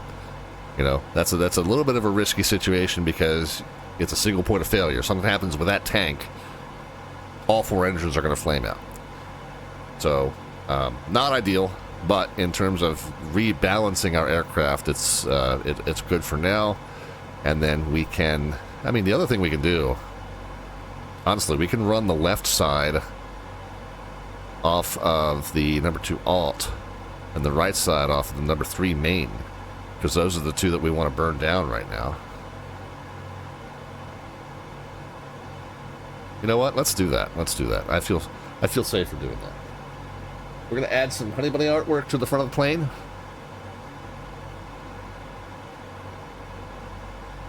All right, well, let's do that. By the time I've finished putting that in, we might be at the point where we're done. I mean, done, no. Let me think about how I want to do this. Yeah. Let's just run this for a few more minutes, so at least where this is symmetrical, because it'd be ideal if they were all 250 pounds, but symmetrical is better than not symmetrical. So I think our next step, in order to try and work on the worst asymmetry, would be to let this sit at 11 when it gets there, and then we'll just run everything off the number 3 main for a little while. So I think that'll be our plan. You know, again, balanced is better than not balanced. So that'll be what we work on. Okay, so let's get some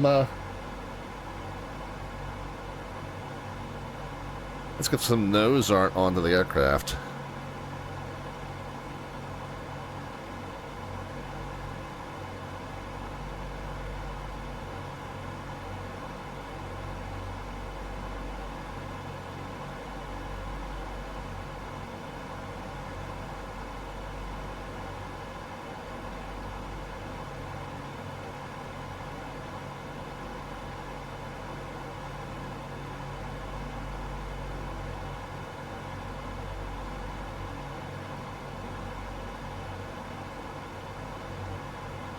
All right, we'll see what ChatGPT comes up with there.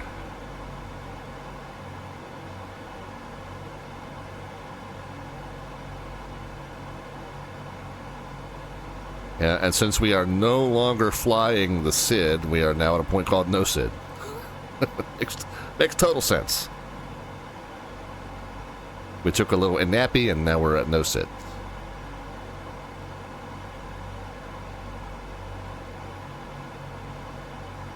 And then what I think I'll do, once we make the next fuel configuration change, get this down to 1100, get everything set over to the number 3 main, I think what we'll do is we'll take a quick break out of the cockpit. It did a nice job with that.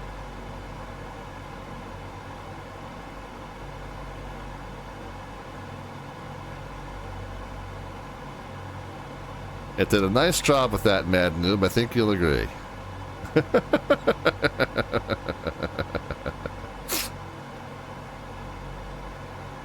I think this might be one that we end up not showing Mrs. Slant.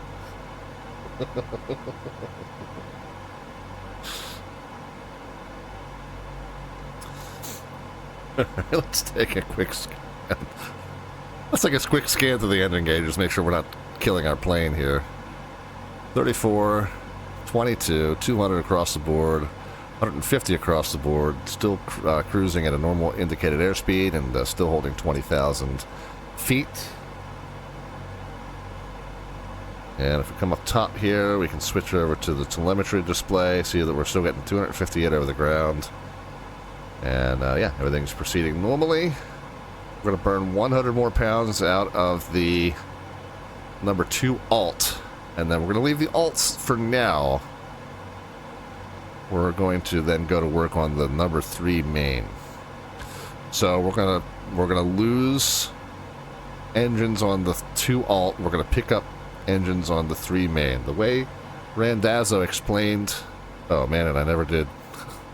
I keep forgetting to switch these back to 0 once we're done with the transfer. Anyway. There is some physics-related explanation as to why this is what you do, but the way Randazzo explained it in the PMDG DC-6 tutorials way back when the DC-6 first came out for Flight Sim 2020, when you have a tank that you are disconnecting engines from, you want the fuel boost pump on high. When you have a tank that you're about to add more engines onto, you want the fuel boost pump on low. Why that is, no idea. Has something to do with pushing the fumes through, and you don't have what they call vapor lock happen. But the better explanation, I ain't your guy for that. And all that yammering on, I've now forgotten which tanks we're switching from and to. All right, we're going to take engines. We're take engines off the 2 alt, add them to the 3 main. So let's go back up there, off of the 2 alt, and onto the 3 main. Okay.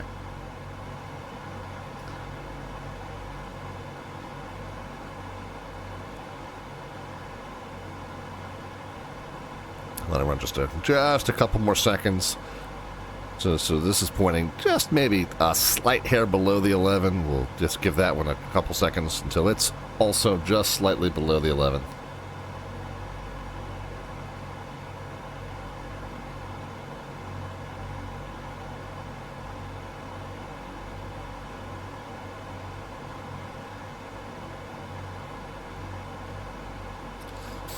Yeah, good enough. Let's come down here very carefully as to make sure we have fuel pressure to all 4 engines. We still have the cross feeds both down, meaning that the tanks that we're going to use are going to cross feed across the aircraft. 2 clicks down means the cross feeds cross across the aircraft. And I don't know if I can use the word cross in that sentence one more time than I did, but we darn near set a record. Anyway, so before we turn the number 2 aux off, we have to turn the number 3 main on. Okay, we've got fuel pressure across the board. Now we can run the number 2 aux off, making sure we still have fuel pressure across the board. And then we can jump up top to the pumps. Off and off. And again, make sure we've got fuel pressure across the board, 150 BM EP across the board. All right, let's take a note and make sure we have a record of our current fuel balance situation. Main is 5, 20, 41, and 6. I'm assuming that hasn't changed. Ooh, how did our number 1 main get down to 200? Oh. It was at 2, and I just mistyped it there. Okay, so it's still at 2. 2, 20, 41, and 6. And then the auxes are 2.5, 11, 11, and 2.5. So again, ordinarily you'd burn the auxes out before you switch to the mains. But for right now, the bigger problem is this number 3 main. That's the bigger problem than the fuel in the middle here. Since this is symmetrical, that's less of a priority than this asymmetry here on the right hand side. So we're now going to work on that. You see that's already come from 41 down to 40 just while I've been sitting here talking about it. So everything else is good. These are now not moving. 6 and 2, 20. Okay, so this appears to be the only one moving. We'll come back and check it right after the intermission just to make sure.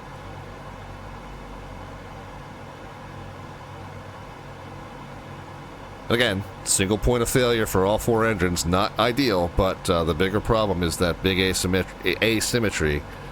And to reiterate, we've loaded the plane weirdly just on purpose, just as a challenge. Just as something to give ourselves time to work on and practice, you know, rebalancing and changing fuel configuration mid-flight. You know, again, all 4 engines off of 1 tank's kind of risky, but it'll do for now. All right, should we leave you an outside view?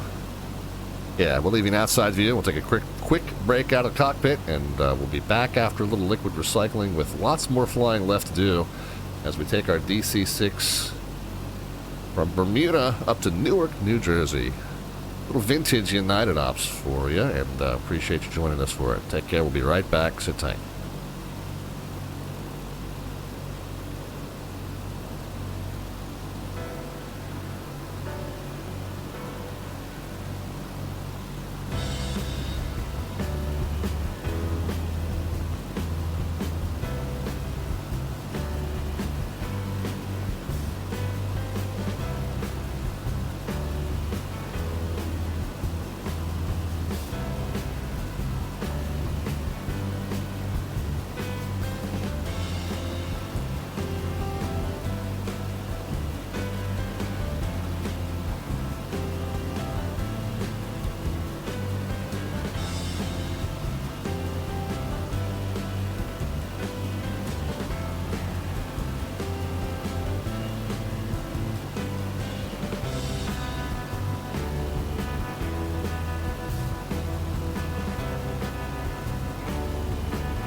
friends, back with you, and thanks for hanging out with us on our Slant Alpha adventure.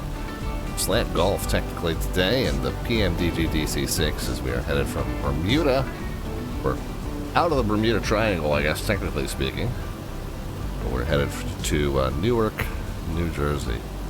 Doing a bit of a moderately, I wouldn't even call it a long haul, maybe a medium haul. More of a long haul than you ever see on this channel, other than special things like World Flight or Across the Pond. But certainly a nice little 3.5 hour or so trip from Bermuda up to Newark, New Jersey. We don't have any VATSIM air traffic control on in the area right now. But I thought it would be fun just to do a little longer trek in the plane. And of course, I never really get to visit Bermuda in the sim very often. So figured we would do that tonight. Figured we would land at Newark, which satisfies one of the New York ARTCC's Flight Quest challenges, which we're going to talk about in more depth here in just a moment. But figured that would be a good opportunity to knock another one of those out. And then really this whole thing is practice for a week from Sunday. Let's go to VATUSA.net. And let's go to Pilot Tools, Events, Calendar. By the way, the 4th of July pre-party on Friday. That is our plan, is the 4th of July pre-party event for Washington ARTCC. You know, if ZDC hosts an event, I almost always will do air traffic control for it. That is what our plan is on Friday's stream. However, I've got daytime plans that might end up running long, so it's possible. I have not signed up for a position for this event because I don't want to get stuck if my plans run long Friday afternoon and then I'm not back in time to do that. So I've told the ZDC event staff I'm probably an 80% go for Friday, but I didn't want to sign up for a position and screw somebody over. So I figured what will happen is if I do make it back in time like I plan to, then I will just grab whatever open position they need me on most. So it may not be our normal Chesapeake sector of Potomac. We might end up controlling a tower, or we might end up controlling down at Raleigh or Wilmington or wherever else, Richmond maybe. So we'll see where we end up on Friday, but that's the plan. It just may end up being a last-minute scratch because of my daytime plans. Anyway, back to the topic at hand. So a week from Sunday is the annual presentation of what they call VATventure. It's the Chicago ARTCC's version of the EAA AirVenture, and they simulate to a very realistic degree the FISC VFR procedure, the special procedure that is used to cram hundreds and hundreds and hundreds of VFR aircraft into Oshkosh in rapid succession. And they really do a good job of replicating the ambiance of that flow on the FISC VFR arrival. Of course, there's also what they call the Warbird arrival, which is what we're going to be doing on Sunday. Now, I've done the FISC arrival from every which possible direction at this point. I do this event every year, even prior to when I had the live stream. I don't think I've missed maybe but one. So we've done the FISC arrival from a bunch of different directions. We even did the Warbird arrival from kind of coming from the south. I'm going to do the Warbird arrival this time coming IFR from the southeast. I'm going to trek in all the way from my what we'll call my backup, my Plan B home airport of Salisbury, Maryland. So my quote-unquote home airport, even though I don't really technically have a weak affiliation with it, but not a strong affiliation with it, is Ocean City, Maryland, which is down here-ish.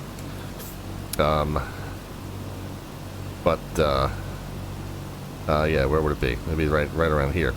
But just to the west of us by about a half hour's drive is Salisbury, Maryland, on the lower eastern shore. A little bit of a bigger airport, it is towered, it's a Class Delta, whereas Ocean City is non-towered. And slightly longer runways at Salisbury. Salisbury, in fact, supports a little bit of commercial air carrier traffic to Philadelphia, Charlotte, and now to certain destinations in Florida. American Eagle has a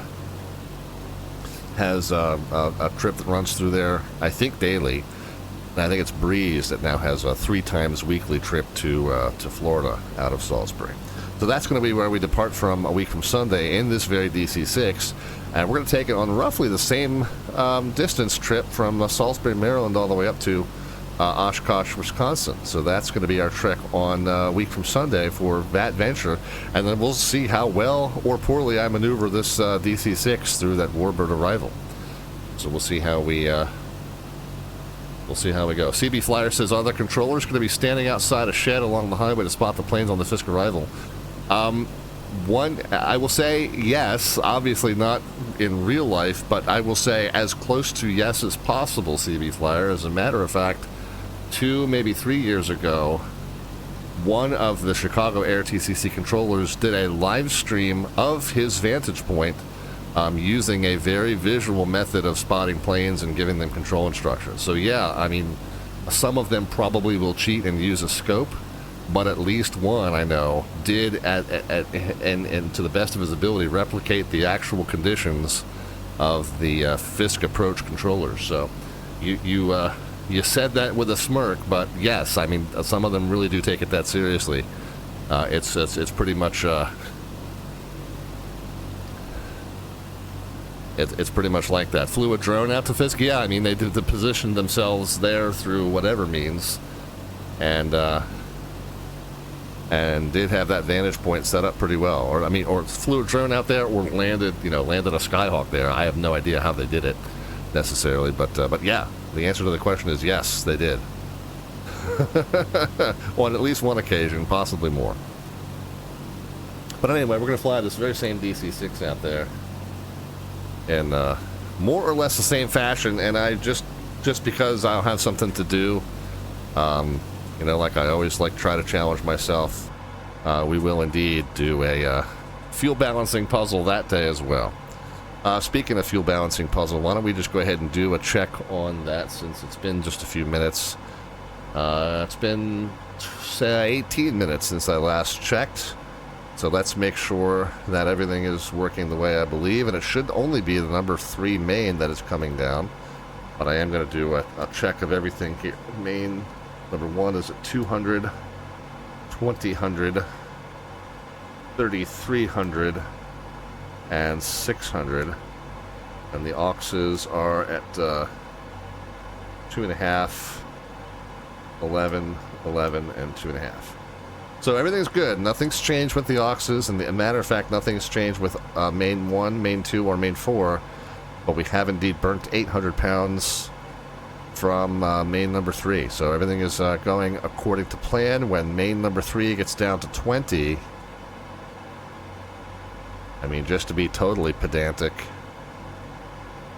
let's do this. Let's run 3 and 4 for a minute until 4 gets down to 200. And then we'll be one step closer to symmetrical, at least. So let's open up number 4. So while we're working on number 3, we'll just get this couple hundred pound imbalance on the right side figured out as well. So let's do that. We're going to, number 3 is going to be supporting fewer engines, and number 4 will be supporting more engines. So we'll start those. Come down here. The fuel pressure is good across the board. Power's good across the board. Cross feeds are still down into the lower position, meaning that the tanks are able to feed across the airplane. With these in the first position, the tanks only feed the engines on the same side of the plane as themselves. With them in the second down position, tanks can feed anywhere across the airplane. Alright, so let's turn the number 4 on, number 4 main on. We still have fuel pressure across the board. Let's jump back up top. Reset the boost pumps. And then one final check, we got fuel pressure across the board. Okay, so we've made that switch just after we checked there, and we're going to have to really watch that 4th one like a hawk to make sure that it doesn't burn itself dry. As a matter of fact, 200 pounds is not a lot of fuel in order to do an approach with, so when we end up on final approach, I'm probably, the recommendation is to have each engine running off of its own tank. I wish there was a way to have 2 and 3 run off the main middle tanks and 1 and 4 run off the aux middle tanks, but there is not a fuel configuration in LAS that does that. So what we'll do is we'll just run the left side off of the number 2 main, the right side off of the number 3 main. That'll be better than them all running on one tank at that point, but still not the ideal configuration. The safest thing to do during an approach is each engine have their own tank, but we won't have that luxury today.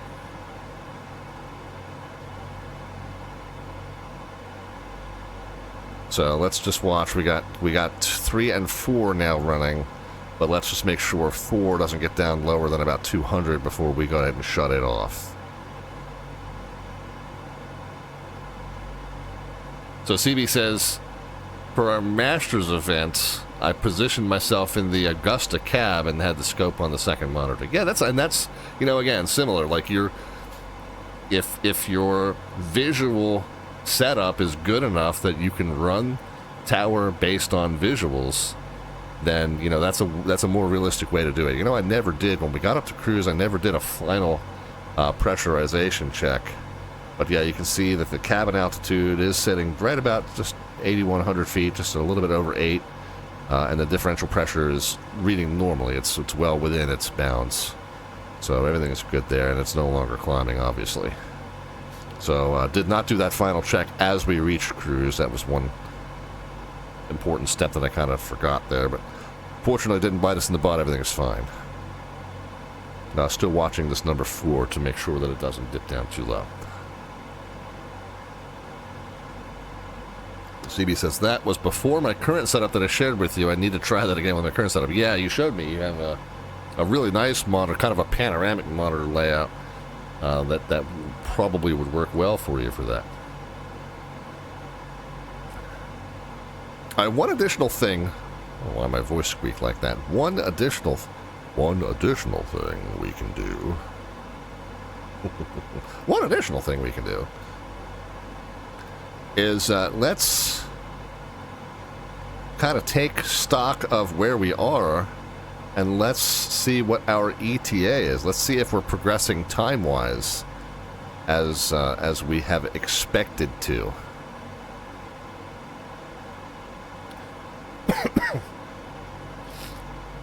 My anticipated arrival time was 11:30 p.m. We did get airborne just about 5 minutes early. I noticed that during our climb out, we were about halfway up to cruise, and it was quarter till the hour. So we did get all airborne just a little bit earlier than anticipated. But let's see what we've got remaining in terms of mileage and see if we can compare that with our expected arrival time of 11:30 p.m. Eastern. Right now, we're 27 miles prior to Skipper. I plotted this on SkyVector.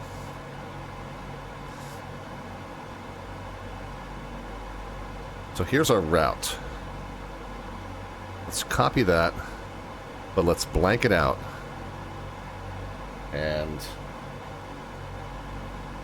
let's plot it from Skipper to Okono on that route. So instead of it Inapi, SKPPR, and then L457 Okono. Let us not put in our origin of Bahamas, but let's put in our destination of Newark. And so that way, if we just base it on where we are now,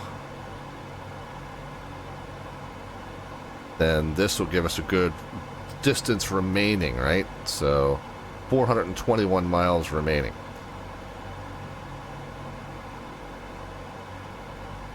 Upshot 2020 is here. Upshot, I am well. How are you? So what do we say, 421? And we can see on the ground speed display right down below that we're getting 259 across the ground at the moment. So that's 1.62 hours remaining. If I subtract 1 The 0.62 hours, if we multiply by 60, is 37.5 minutes. So, 37.5 minutes from now would take us to 9:38, 9:39, something like that, and then the extra hour, 10:39. Now we are going to slow down during the descent and arrival, but still, that would seem that's not going to add 45 minutes. That would seem like we're making very good progress. We're well ahead of schedule here. So if we're only showing an hour and 37 minutes remaining, plus if the last half an hour is the descent, that'll add 15 minutes to that. So let's just add 15. So an hour 52, 9, 11, 10, 11, 11, 11, minus 11:03. So we're fixing. We're good fixing to get in about a half an hour early.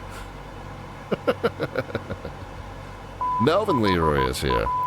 Upshot says, I'm doing great, but I'll holler after the USA game. Oh, okay, cool. Yeah. The World Cup game, USA World Cup game is on tonight, so I don't begrudge anybody for wanting to watch that. Good Fixins is here. Here's his name. Thank you very kindly for the resubscription. 73 months. Melvin, good gracious, man. Just keep passing that tiny wad of cash back and forth and letting Amazon take their cut every time. But thank you for the continued support of the channel, my friend. Appreciate it. Somehow it justifies to my wife that I can spend it on the stream, so there you go. Yeah, my ears were burning. This is Good Fixes, right?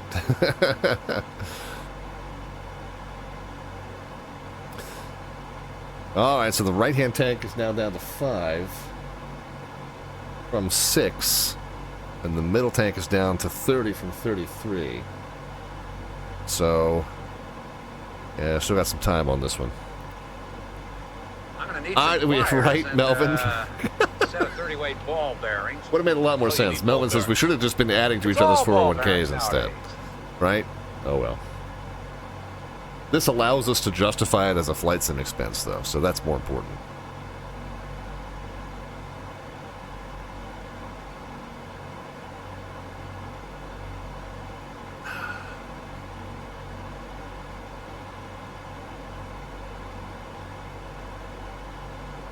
Alright, so fuel's fine. We're running off of just these 2 tanks, but not symmetrically so. But the critical thing is when 300 pounds burns out of this and 1 and 4 are looking symmetrical, then we'll make an adjustment in our fuel plan here. At least the aux tanks aren't burnt out the way they should be, but at least they're symmetrical, so that's an improvement from where we started. Kenny is back and asks if we're behaving. Mostly.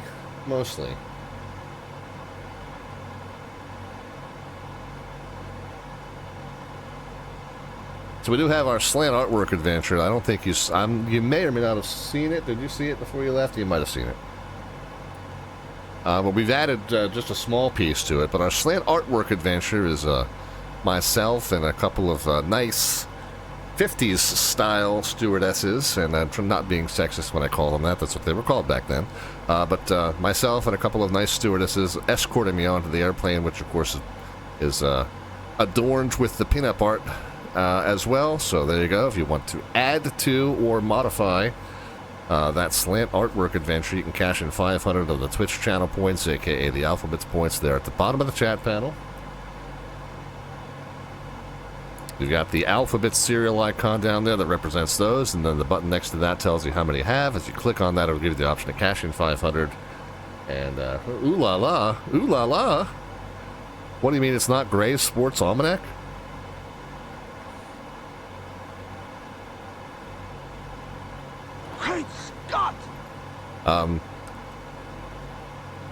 Anyway, I lost my train of thought. Go figure. Oh, but anyway, so you got the Alphabet serial icon at the bottom of the chat panel that represents our channel points. The button next to that tells you how many you have. Cash in. Click on that to get the option to cash in 500 of those, and once you do, I will eventually see that you've done that. I'll call your name, and you can let me know right there in the chat what you would like to add to or modify about our slant artwork adventure. Again, not a paragraph, a couple words, a simple sentence. The idea is to add to it piece by piece, right? So there you go, let me know.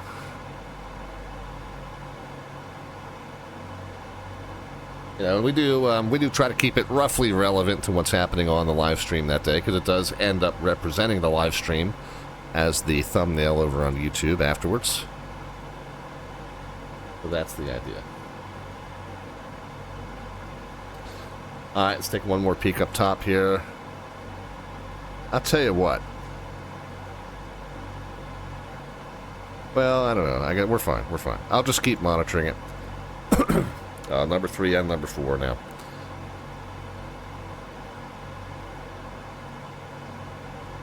I had said earlier we were going to take a deeper dive into the ZNY Flight Quest challenges. Because what we're doing tonight, and the reason that I chose Newark as our arrival point from Bermuda. Now, as I said, the whole exercise is just a warm-up where we're going to fly this aircraft from Salisbury, Maryland up to Oshkosh, Wisconsin a week from Sunday. So we're going to get kind of a little practice in on a nice medium-haul flight, 3.5-hour flight, maybe closer to 3 based on what I'm seeing numbers-wise so far. But just a practice flight of medium distance.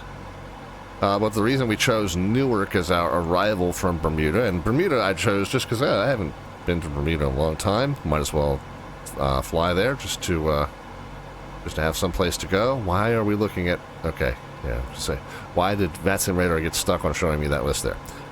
It's fine. It's now soft. Anyway, the reason we chose Newark is because it completes one of our New York ARTCC Flight Quest challenges.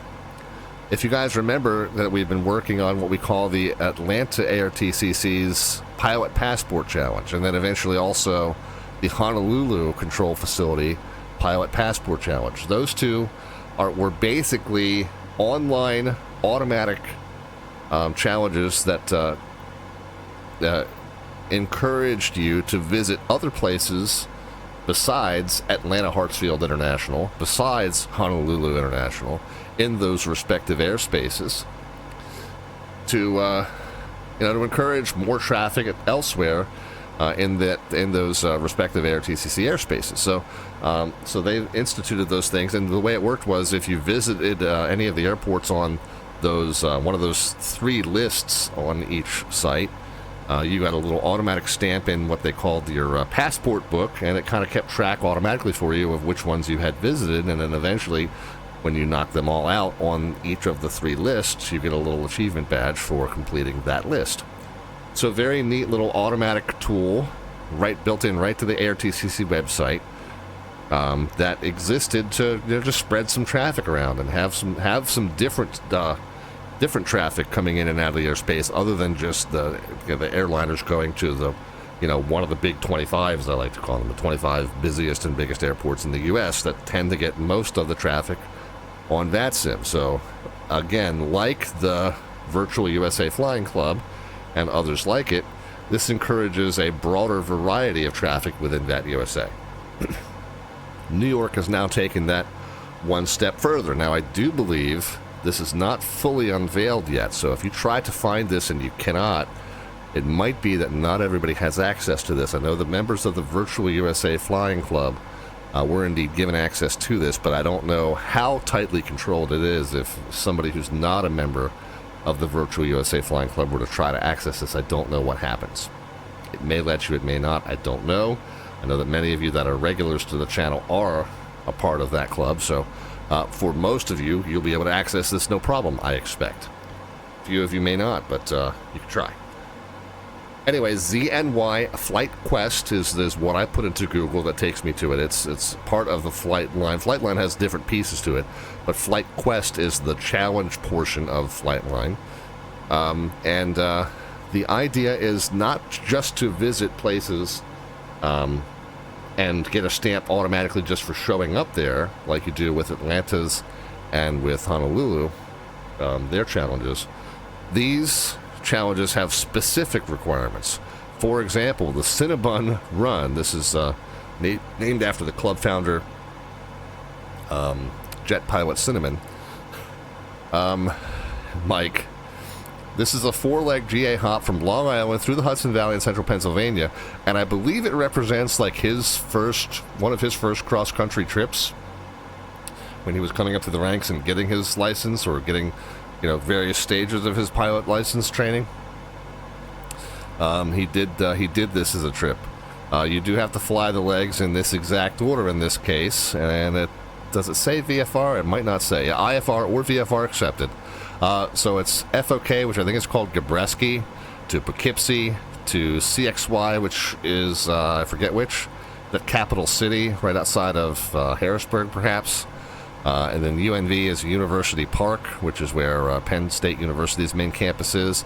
And then ELM is Elmira, New York. So in order to complete this challenge, that's a 4-leg flight, right? So we might take one night on the stream and do that entire sequence there. I think if you do it in pieces, it will save the pieces that you've done, but you have to do them in sequence in this case. Each different flight has its own kind of requirements. So this one is in honor of our friend of the channel, Jeffrey B. He lives near Reading, which he says, don't call it Reading. This challenge, for whatever reason, allows either of these two pairings, Teterboro to Pottstown, or LOM, which I don't remember the name of, to Reading. Do have to file a flight plan. It does not specify IFR or VFR, so presumably it allows either. But it does say Teterboro to Pottstown or LOM to Reading, so I assume that the direction is specific there.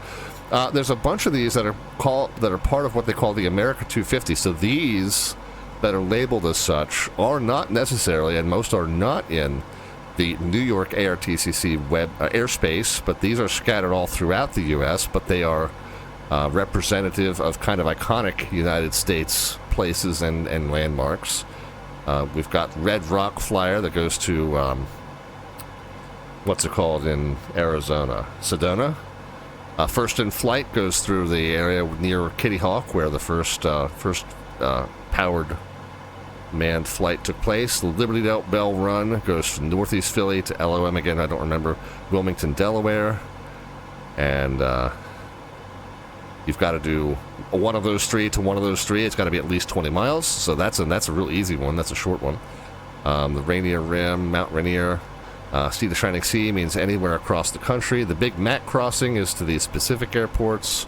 Painted Desert, Presidential Granite, so that's near the Mount Rushmore, I believe. So each one of these is all kind of related to an iconic location within the U.S. These are all the America 250 challenges. And there's 25 of those. You can see the grid down here. When we get down to the bottom of that, we're back into these ones that are New York specific.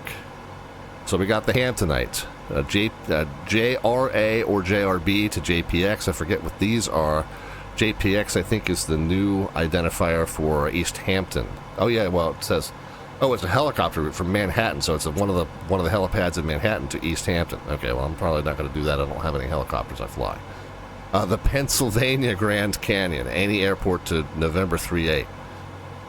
The Cape Hopper is one of these to either Nantucket or Martha's Vineyard.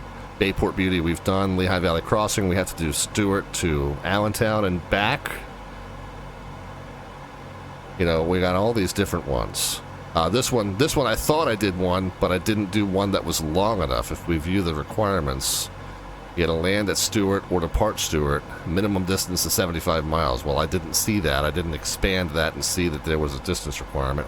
Hey, it's listed up there too. So I had two opportunities to see it, and I didn't. So I flew to Stewart and landed there and thought it was going to count, and it didn't. So it let me know that. So at least you get some feedback. If it doesn't show completed and you go, wait a minute, it should, at least it'll tell you why. The other times, sometimes you fly in or out of Stewart for some other reason, and it assumes you were trying to complete this challenge, and you really weren't, but it counts it anyway. Jersey Shore run, we had certain checkpoints. We had to go Caldwell to Atlantic City, but there were certain points that you had to pass over basically down the shoreline. We did that on a recent stream. And then this is the one that we're going to finish up tonight. Metro Trio just means you have to do a landing at Kennedy, a landing at LaGuardia, and a landing at Newark. So we did Kennedy a few weeks ago. LaGuardia was just a couple streams ago, less than this past Friday. And then Newark will knock that out tonight. So this one will show completed by the end of tonight. Soundhopper, Hudson River VFR. You have a choice of any one of 9 airports. And then land at any airport. And then if the return trip would also count, and you only need to do 1 qualifying flight. So this is really anywhere within the Hudson River VFR corridor. Oh, if you do the Skyline route, or the I forget what the Skylines. You got the exclusion area that's below the Skyline route. So you got these checkpoints that you have to pass in order to make it count, but you can start or end anywhere among these and land at any airport. So each one's got its, my point is, each one's got its very specific requirements, but then as you complete them, it'll mark. And like I said, you don't even necessarily have to do them all at once.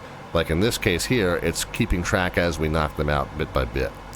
It's a very, very cool website. Lots of fun different places to fly, and really some idea. If you're ever thinking, man, I'm going to boot up the sim, but I don't really have an idea where I want to fly, and there's VATSIM air traffic control around in some places, but not really anywhere I'm interested in.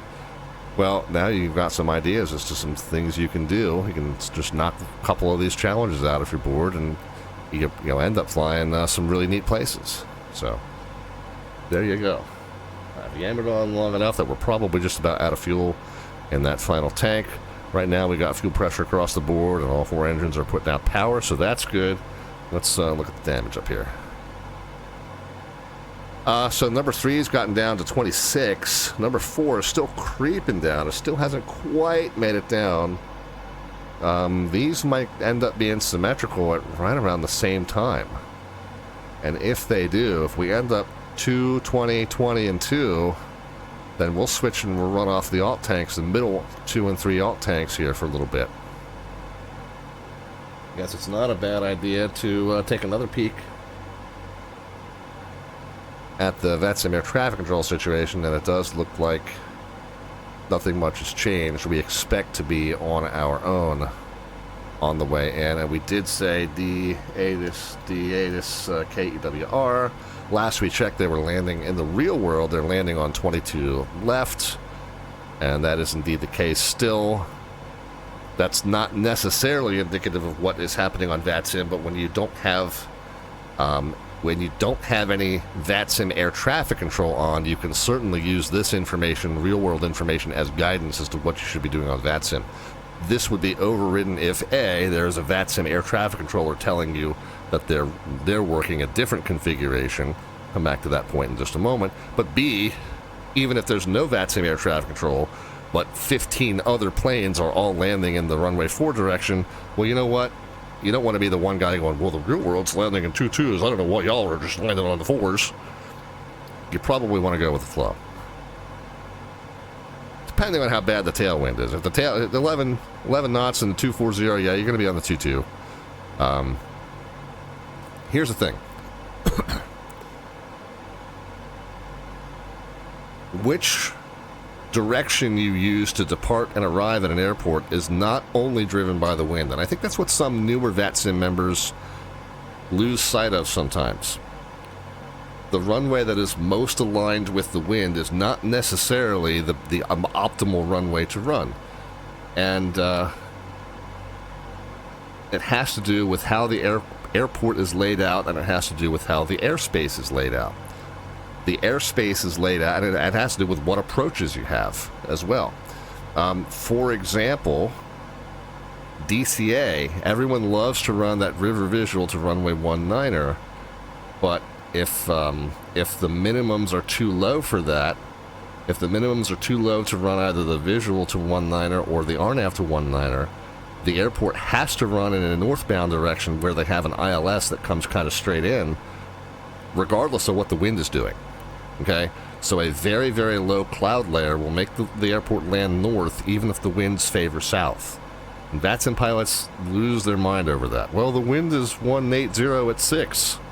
Yeah, dude, it's 6 knots, and you're not going to be below the cloud bases when the minimums hit.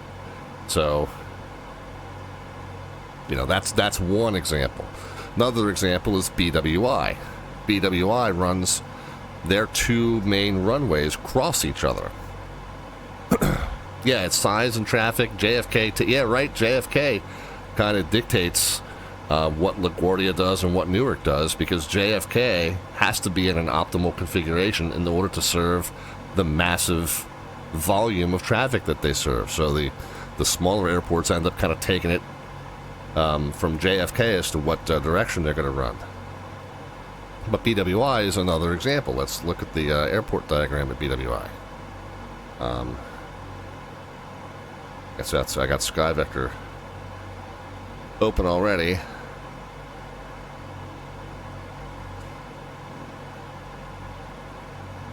And before I get too caught up in this conversation, let me take another peek at the fuel.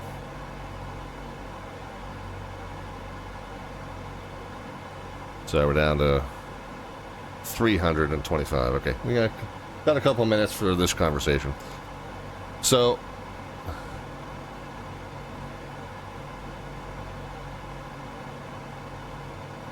BWI, let's say, for example, the wind is out of this direction. Wind is 330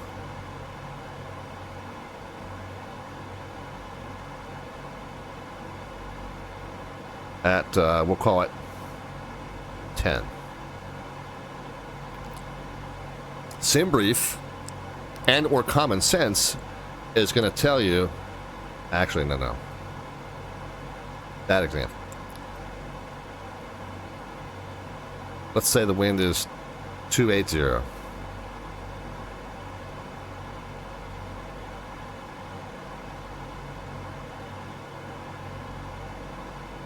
At 280 at 10.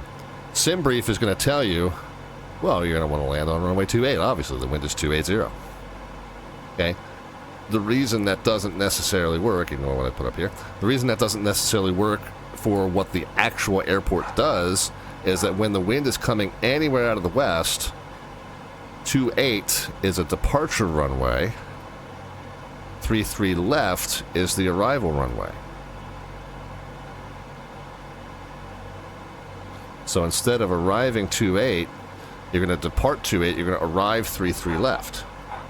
Now, that gives you a minor crosswind, but when it's not 20 to 25 knots, that crosswind is acceptable because this is a beautiful configuration. BWI runs extremely efficiently in this configuration.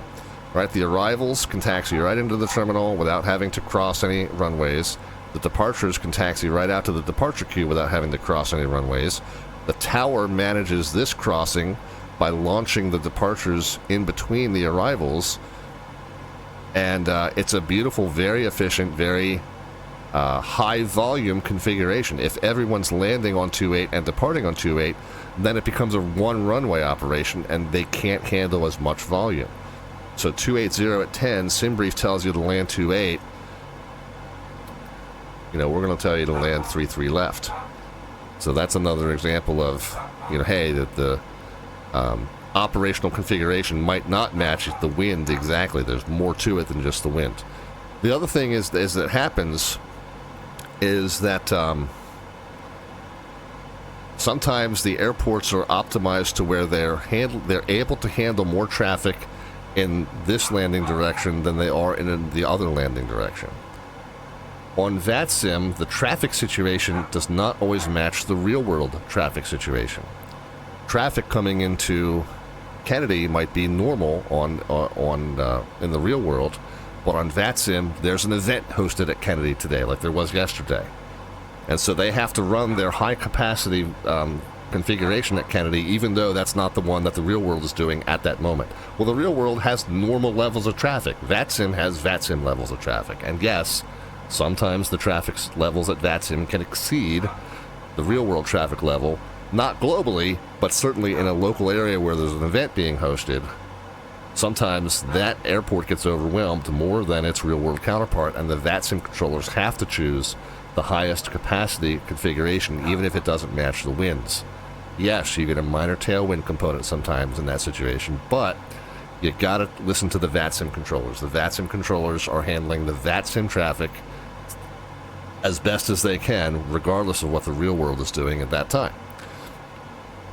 All that having been said, if there's no VATSIM air traffic control, and there's not a ton of traffic up here that's landing in the northeast direction, then it is absolutely appropriate to take what the real world Newark is doing as guidance as to what we are going to do. And that is what we are going to do, indeed, unless a VATSIM controller comes on and tells us something else. So in this case, with no VATSIM air traffic control and not a ton of traffic at Newark going against the flow here, 22 left is what we're going to plan on. Boy, that was a long way to say that. I'm going to take a quick break out of the cockpit and figure out what is upsetting our eldest furry co-pilot friends. So bear with me. Be right back. And lots more flying left to do as we make our way to Newark. Thanks for joining us for our Slant Alpha adventures. We'll be right back.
Alright, friends, back with you. Thank you for your patience.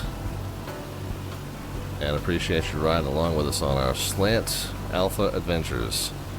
Slant Golf adventure technically today, as we are headed up to Newark Liberty International Airport. We started the evening at in Bermuda. Technically in the Bermuda Triangle at the very first part of our flight, but then we flew north and west, and I think the Bermuda Triangle, as I recall correctly, Bermuda's the northern tip of that triangle. So as soon as you fly further north than Bermuda, you're no longer in the Bermuda Triangle, I think.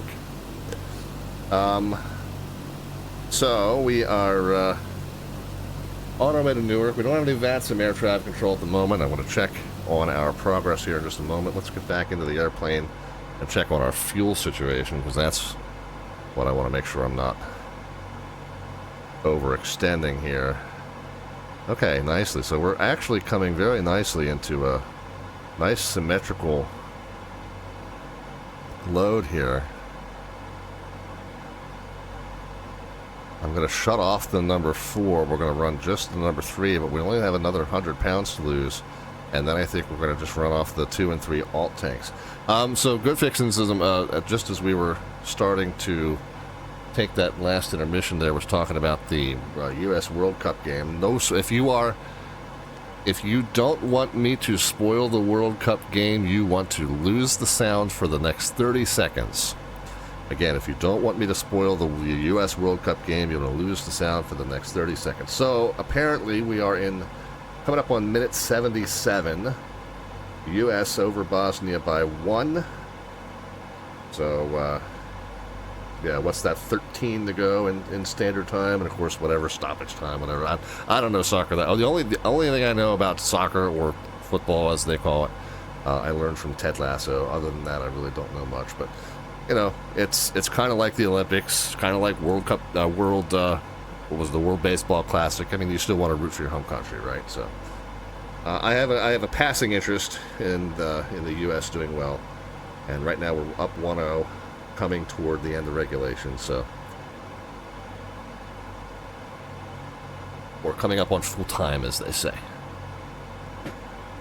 So again, yeah, I have but nothing more than a passing interest in it, but there you go. Okay, so spoilers over. Go back to what you were doing. So we started this journey, and we are journeying from Bermuda up to Newark, New Jersey. Just a medium haul flight, which you don't often see on the street. We're going to do another one on Sunday as we fly from Salisbury, Maryland up to Oshkosh, Wisconsin, as part of Chicago Air TCC's VAT venture, their virtual version of the EAA Air venture. So this is kind of a practice flight for that. But what I do on these medium haul trips, oftentimes in the DC-6, is in order to just give myself something to do, I load the fuel intentionally weirdly, intentionally haphazardly, and who knows what the actual scenario might be. I mean, I don't know.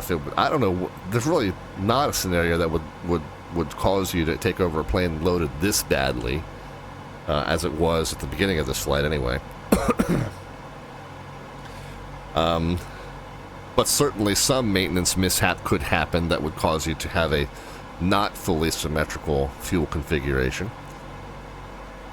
But my challenge is always like, okay, if I'm inheriting an airplane that was very, very badly managed in terms of fuel balance prior, instead of making everybody drain the tanks or fill a bunch of tanks more than they need to in order just to balance it out and end up with all this extra fuel, I say, all right, I'll just take it as it is, and I'll fix it by, managing it during the course of the upcoming flight. Well, we've got it now to the point where it's symmetrical, and we're going to take the 3 and 4 off, and we're going to change over to where we're running the 2 and 3 alternate tanks. So mains 3 and 4 are going to lose engines, so we're going to run those on high boost.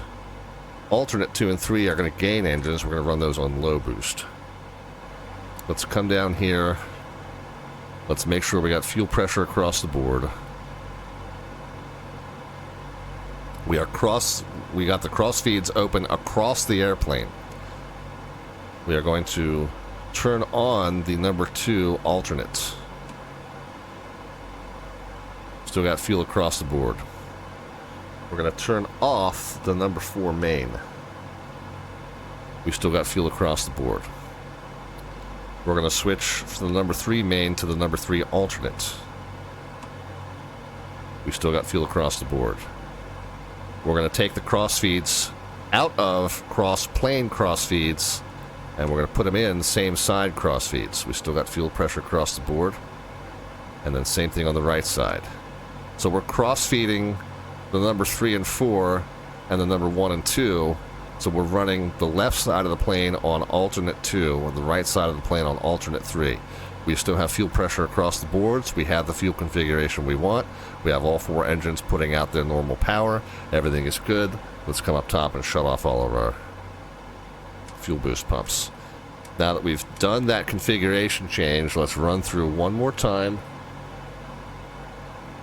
And let's take some notes on where our fuel status stands. And I like using the notes tab because we automatically get the timestamp. If we wanted to know the burn rate, we could calculate that. Mains are now at 2, 20, 20, and 2. And the auxes are now at 2.5, 10.5, 10.5, and 2.5. So we don't have balanced loads in terms of all 4 engines being able to run off of their own tanks, but at the very least we've got a symmetrical load now. We've got a balanced load now, and you know, for our landing, I don't think we've got enough fuel in the 1 and 4. You know, the safest situation on the landing and takeoff is that each engine has its own fuel tank. That eliminates the possibility of one tank failure knocking out 2 of your engines or more. But since we don't have that, the next best situation would be 1 tank runs the left side of the plane, 1 tank runs the right side of the plane. So that's what we now have. We got a little bit of redundancy back, which is good, and we've got a very symmetrical load, even if it's not fully balanced the way it should be. So we're getting there. We're better than we were. We took some risk running all 4 engines off of 1 tank for a good chunk of that flight. However, it's paid off now in that we've got it nice and balanced. Alright, let's do a run through of our engines again, make sure that everything... yeah, the fuel tanks are concerning. We've got it much less concerning than it was, Moose. But, you know... fuel balance considerations on this stream are often... often manifested, right?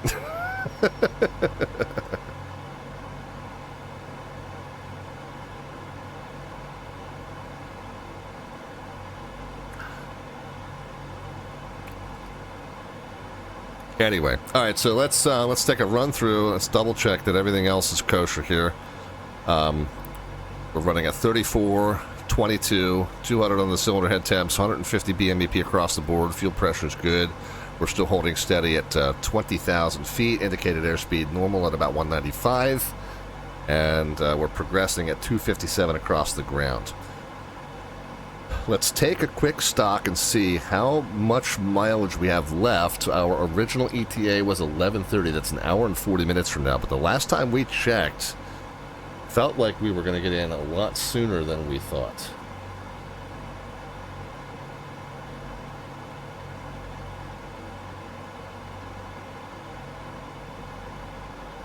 Let's go to SkyVector. So we are almost at Azizu. I know. What's that nasty GPS thing doing in this aircraft? Well, when we were down here, Moose, we didn't really have a choice. I mean, we had radials off of the Bermuda VOR, but they would not have gotten us all the way where we needed to go, unfortunately. So we had to make a concession. Anyway, we said we're coming up on Azizu.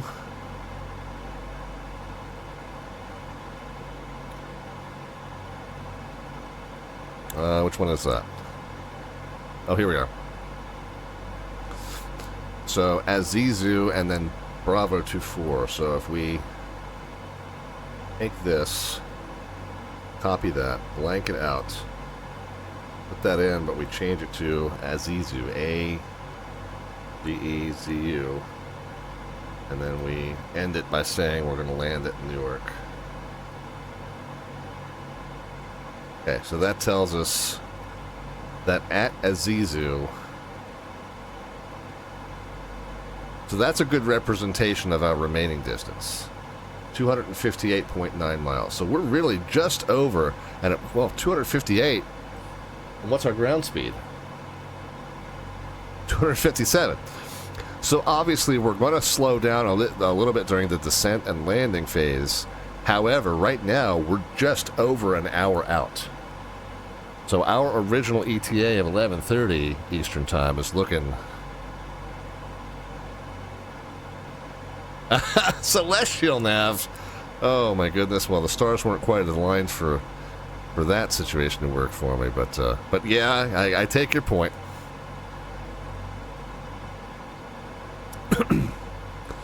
But yeah, so it looks like, you know, we had said 11:30 was the original ETA, but it was looking closer to 11 Eastern Time, and I think based on the mileage remaining being pretty equal to the ground speed we're getting, I would say just over 1 hour. Again, an hour from now would put us, if we're going to maintain this exact speed, all the way up until the threshold, which is not the case. But the amount that you have to add for the last half hour being at a slightly reduced speed is not 40 minutes. So I would say we're probably looking at an 11 p.m. Eastern Time arrival time. So just not the top of this next hour, but one more hour to go, basically. So yeah, things are progressing rather well, and we should see 2 2020 and 2, and then we should see 2.5, and then these middle two should be decreasing. So I think we're doing good. And then when we land, like I said, we'll have number 2 main feeding 2 engines, number 3 main feeding 2 engines. Not ideal for landing. You'd rather have 1 tank per 1 engine, but yeah, it'll get us there. Good fix. It says the situation at the World Cup has changed. Okay, well, I won't spoil it either.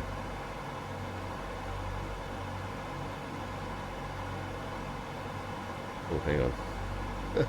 Got something else I gotta check real quick.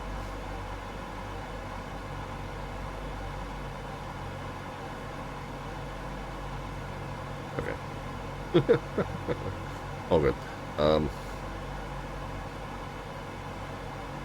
Okay, yeah, that is different than what I reported a few minutes ago. Okay. There you go. What I didn't spoil earlier, I shall not spoil again, but it's different than what I said.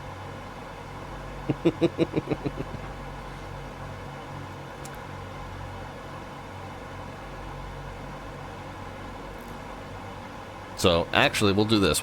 If you do not want me to spoil the World Cup, you want to turn the sound down for about the next 30 seconds. Again, warning, warning, warning. If you don't want the World Cup game, the U.S. World Cup game spoiled, you want the sound to be down for the next 30 seconds. So U.S. is now up a second goal over Bosnia. So, and I think we're in the 88th minute, so I don't know how much time they plan on adding to the end. I know soccer's weird about that crap. 90 minutes is not necessarily 90 minutes, depending on how long they've had to stop for injuries and whatever else. But they're coming very close to the end of regulation, and we're up 2-0, so looking pretty good for the U.S. World Cup team right now. Okay, spoiler done. Everybody come back.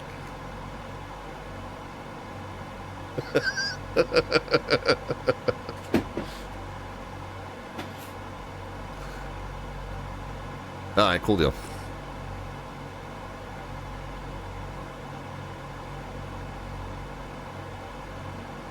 And again, I've got nothing more than a passing interest, but yeah, I know, I gotta they're trying to wave around like, we're all good, boiler's done, I've stopped talking now.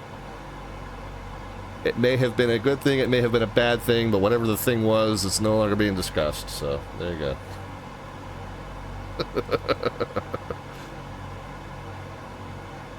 It certainly was not a neutral thing. It was either a good thing or a bad thing, but I will leave it at that. And again, no more than really just a passing interest, but always want to root for your home team in a thing like this. I mean, yeah, some of you may have interests other than your home team.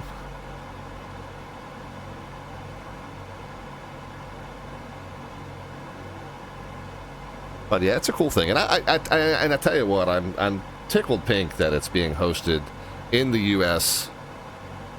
In the U.S. and North America. I mean, obviously Canada's hosting some of it, Mexico's hosting some of it. The U.S. has, I think, the majority of the sites.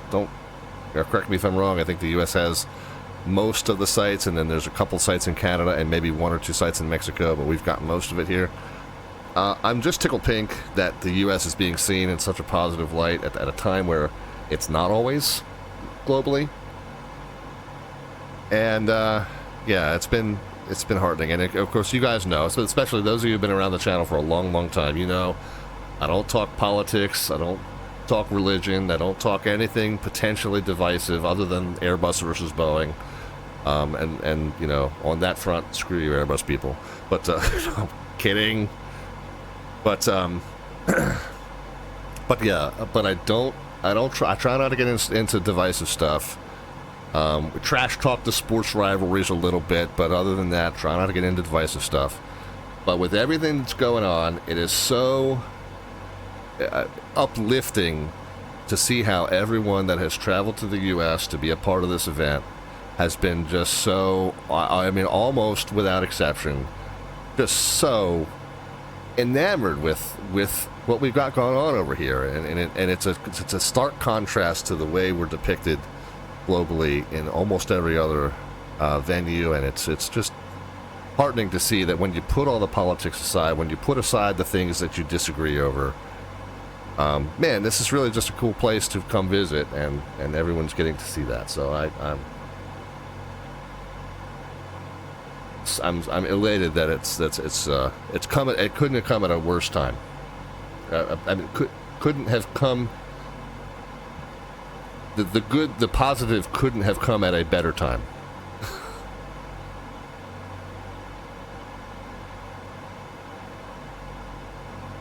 The obsession with ranch dressing is heartwarming. Yes, in our household, we do have one member of our household that is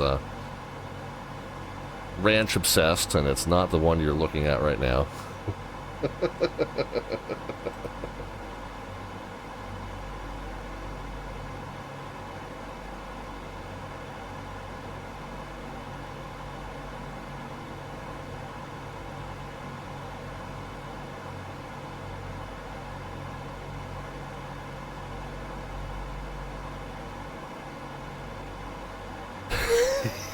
Yes, all hail the Hidden Valley, right? Yeah, indeed.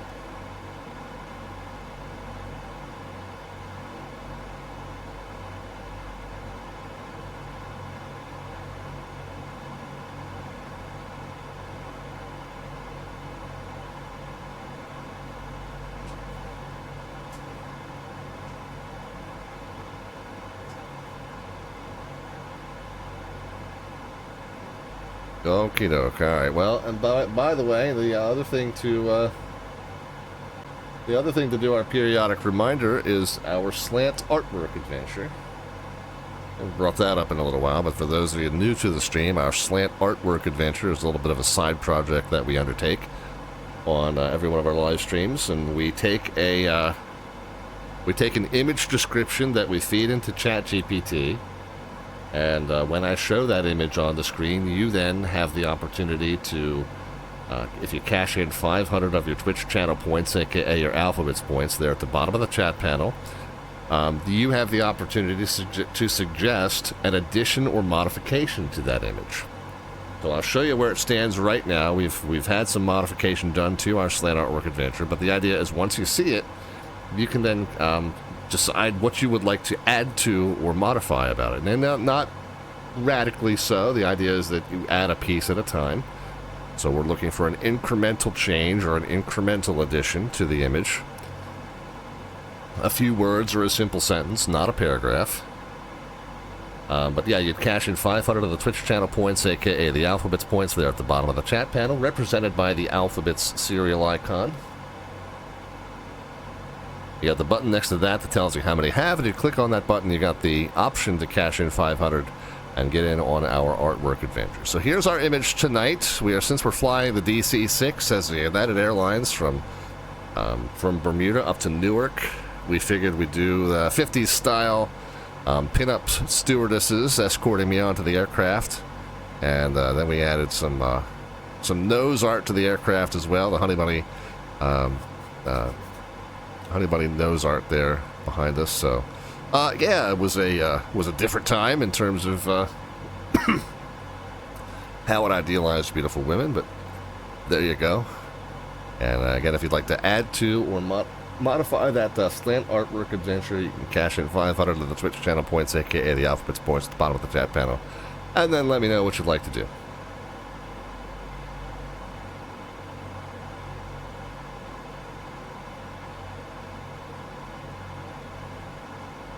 It's slightly early,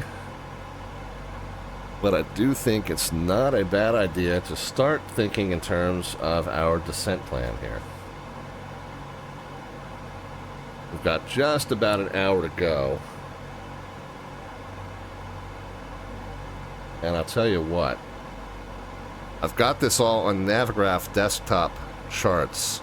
However, I'm going to switch over to using just SkyVector the rest of the way in. The more I use Navigraph desktop charts app, the more comfortable I get with it. I do like the pin board down at the bottom. You can very easily switch. I mean, it ends up being the same thing as the tabs in a browser.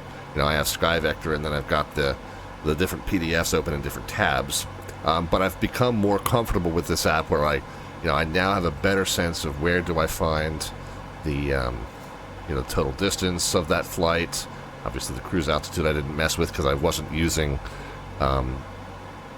Navigraph to do any of the fuel planning or the altitude planning.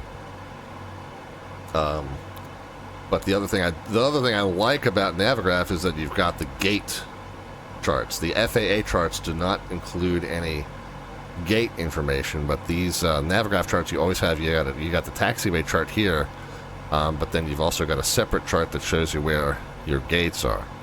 So that's one thing that, and of course the other thing that you get with that is you got certain holding points that are marked throughout, and you don't get that on the FAA charts, which is surprising to me because almost every major airport in the U.S. does make reference, or I won't say almost every, many major airports in the U.S. make reference to these holding points, but the charts that are published by the FAA don't include them, which I find flabbergasting, to be honest.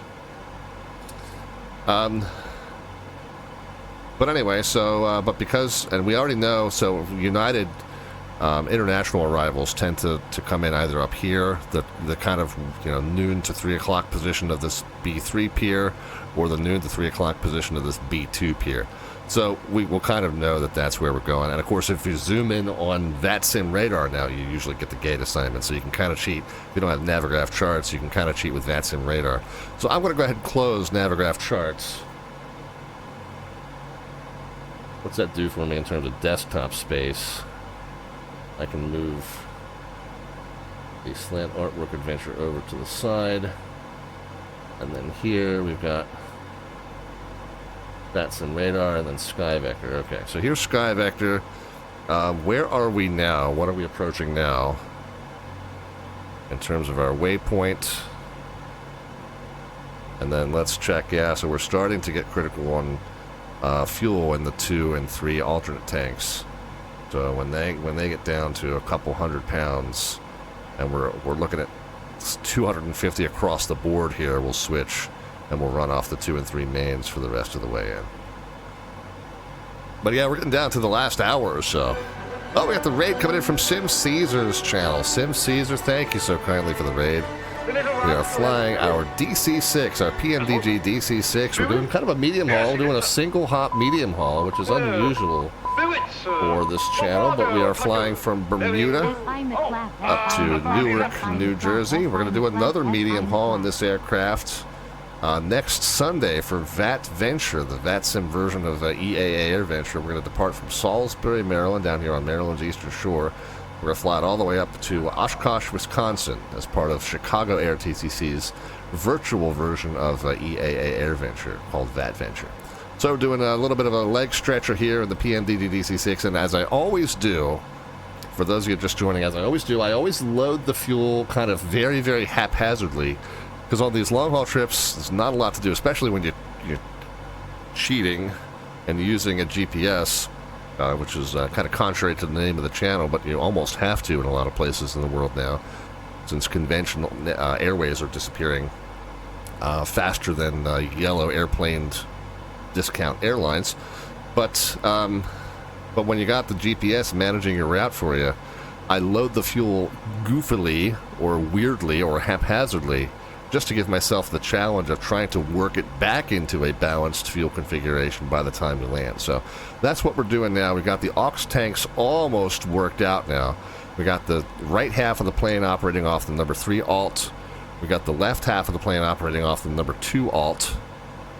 And then we'll change and we'll do the same thing off the number 3 main and the number 2 main. Now, when you're landing, ideally in this aircraft, you have each engine working from its own tank. It is not quite as safe to have a dual point of failure with one tank feeding 2 engines on either side of the plane. However, we just don't have enough fuel to give each engine its own tank on landing. So not an ideal situation based on how we kind of worked this back into symmetry, but it's better than when it started. It's balanced, it's symmetrical. So we'll take the wins where we can get them, and we'll just run 1 and 2 off of this tank, 3 and 4 off of this tank. Right now we're running 1 and 2 off of this tank, 3 and 4 off of this tank. We're going to do that for another couple 100 pounds, and then we'll switch back down to the bottom. Yeah, it's just Cold Nebo, just for the purpose of not having a single point of failure for multiple engines. You definitely want that on arrival, but I'm just concerned that we've only got, about 200 pounds of fuel, and I'm concerned that we might lose 2 engines just from fuel starvation if we try to do that. So we'll sacrifice that level of safety by at least getting 2 engines on one side from one tank, 2 engines on the other side from the other tank. Yep. So better than it was when we started. But anyway, so thanks again for the raid, Sim. We appreciate that. We got Cold Nebo stopping over here, and so thanks for everybody else that came over from the Sim Caesar raid. Hope that you're enjoying. We also have on this channel activity that we call our Slant Artwork Adventure. It's a side project that we do on the stream, mostly to amuse ourselves, but it also ends up generating what becomes the YouTube thumbnail image when I upload this stream to YouTube later. So we try to make it roughly relevant to what's happening on that day's live stream. We feed an image description into ChatGPT to start us off. I do that as we're leading into the stream. Once I show you that image, you can then choose to cash in 500 of your Twitch channel points, aka your Alphabets points, there at the bottom of the chat panel. You've got the Alphabets serial icon that represents those, and the button next to that tells you how many you have. And if you click on that button, you got the option to cash in 500 and put yourself in to add to or modify our Slant Artwork Adventure. And we take it, what we mean is an incremental addition or modification, not a paragraph's worth, but a few words or a simple sentence's worth. So for today's image, we're flying the PMDG DC-6 into Newark, so we figured we'd have myself being escorted onto the aircraft by 2 lovely 1950s era stewardesses, and I'm not being sexist, that's what they were called at that time. I mean, it's a little sexist, but the era was. I didn't come up with the term, is my point. 2 1950s era stewardesses escorting me onto United Airlines Honey Bunny aircraft, complete with the nose art. So if you want to add to or modify that image, you can cash in 500 of your Twitch channel points, aka your Alphabets points, and then let me know what you'd like to do.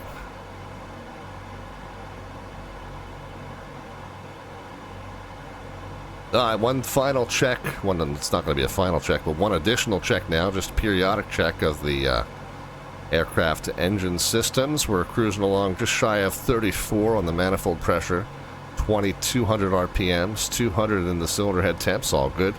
That is churning out 150 BMEP per engine across the board. We are holding steady at 20,000 feet of altitude and cruising at 195 indicated airspeed. That is translating into just shy, well, just under 260, 257 knots across the ground at the moment. And we are making our way almost to the point wiki, wow, wow. So, in terms of that, what's our remaining mileage? Will it let me modify that way?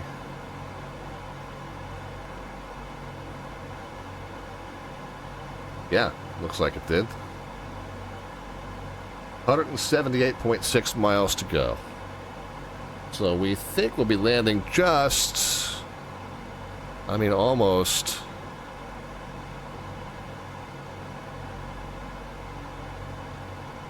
So if we go 178 divided by 257, so it's that fraction of an hour, and we multiply that by 60, it's that many minutes. So that would take us basically to the top of the hour. Now, that really only applies if we maintain this speed all the way to the runway threshold, which, of course, we're not going to do. We're going to slow down. We're going to slow down just a touch during our descent and arrival and into Newark. And the other slight consideration is that we are going to end up passing Newark.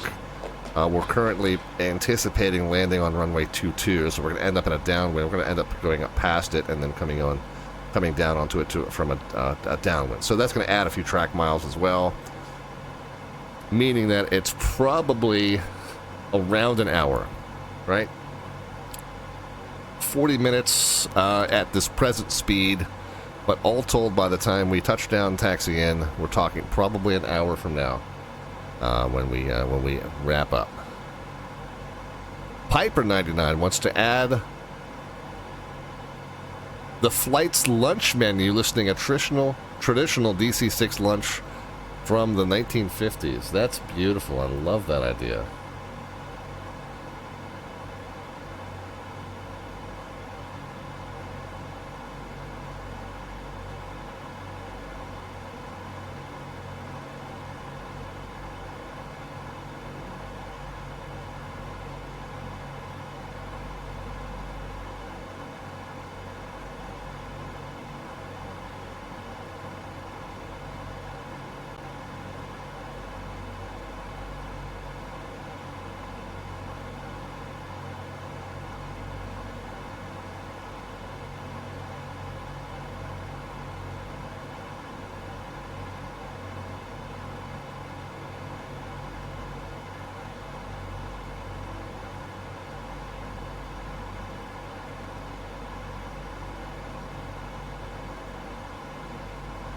Okay.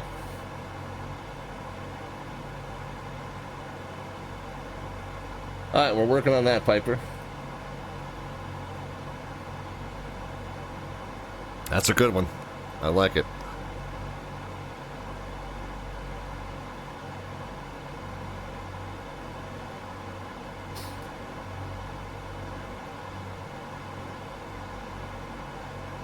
We are just about coming onto landfall as well. Yep, can see it. We are approaching the Jersey Shore. Actually, I think are we coming in over Jersey or we're coming in over Delaware? Yeah, we're coming in just to the right of we'll do it on Skyvector. VATSIM radar's almost cheating, but we'll show it. We'll show the planned route on Skyvector. So we are planning on coming in, making landfall here, just about by Wildwood, New Jersey, CILVOR, the southern part of the Jersey Shore, Wildwood area. Cape May is down here. The Cape May ferry runs to Lewis, Delaware here, and then down here is my neck of the woods, down on the Maryland's corner of the Atlantic coast. But yeah, just about to make landfall over CILVOR. And then we progress in toward the Robbinsville, not Robbinsville, the Woodstown VOR, and then from Woodstown we join the arrival. We probably need to start looking at the descent plan here. It's a RNAV arrival. Does it have any altitudes? It does. Okay, so... And we're not joining it from down here, but we're joining it just from Ruth. But Brand at 7,000, and then we're going to pick up the ILS to runway 22 left, which we've already got programmed into the GPS, but we've got to dial into the radios as well, and then we got our airport diagram that we want. Hi, travelers, hit the follow button. Appreciate you joining us. Hope that you come back and see us. The normal show schedule is Mondays, Wednesdays, and Fridays at 7 p.m. U.S. Eastern Time, 2300 Zulu start time. Do a mix of flying and VATSIM air traffic control on this channel. Almost always connected to the VATSIM network, but which we are today. We're just there's just no other there's no ATC in our area at the moment. Tell you what, once we get over top of Philly, we're going to need to kind of just be a little extra vigilant, making sure we're not conflicting with any of the traffic around here. Wouldn't be a bad idea.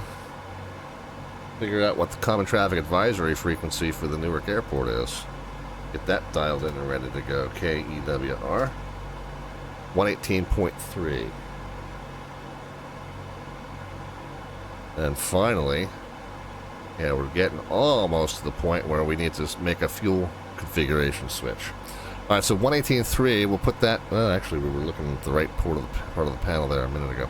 118.3, we're going to put that in the standby for COM 1, just so that we are, I have to go the long way around from 0.87 to 0.3, oh well. So we're monitoring, we're transmitting and receiving on COM 1, monitoring 122.8. When we get in the vicinity of the airport, we'll start broadcasting on 118.3 to let traffic in and out of Newark know what we're up to. We're also monitoring the guard frequency on COM 2. And you can see we are transmitting and receiving on COM 1. We're monitoring COM 2. But Brand at 7,000. Am I familiar with a Mustafa? Yeah. Are you familiar with a duet that he did karaoke in Houston when we went down to Flight Sim Expo in Houston? Are you familiar with a clip of him doing a duet as Miss Piggy with another big old fat white guy singing the part of Kermit the Frog? That would have been me. So to say, am I familiar with Moose? Yeah, I'm pretty familiar with Moose. I have hugged the man.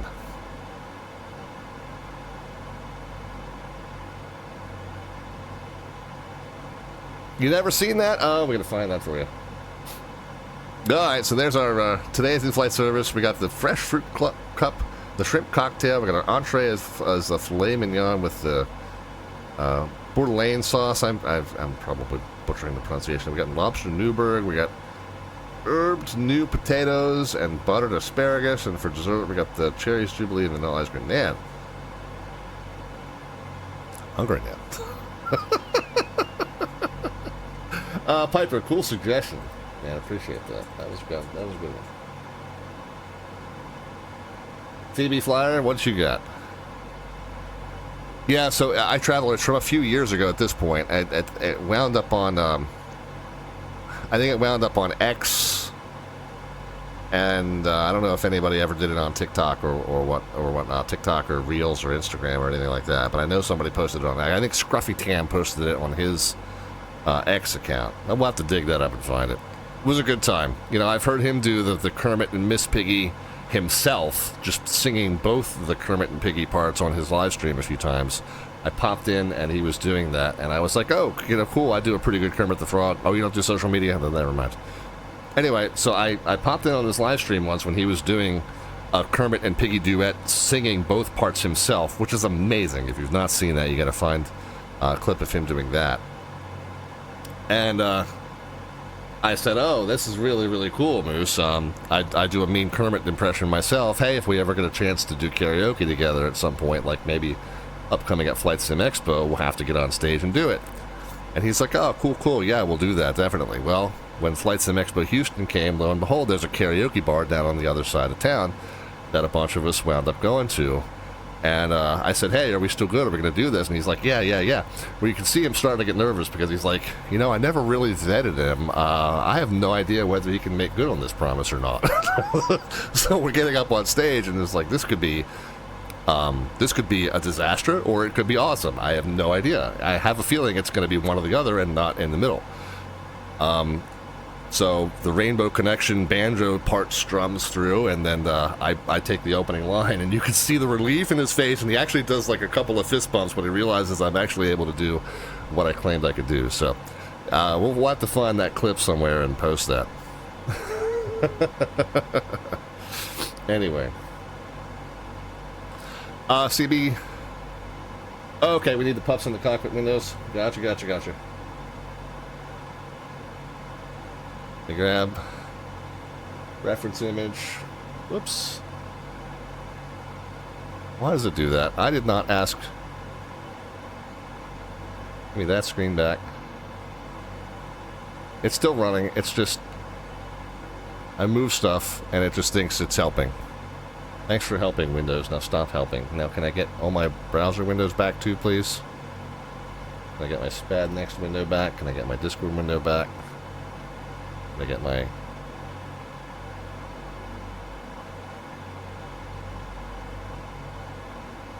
There we go. Okay, I think I got everything back. Where'd my image end up? There we go.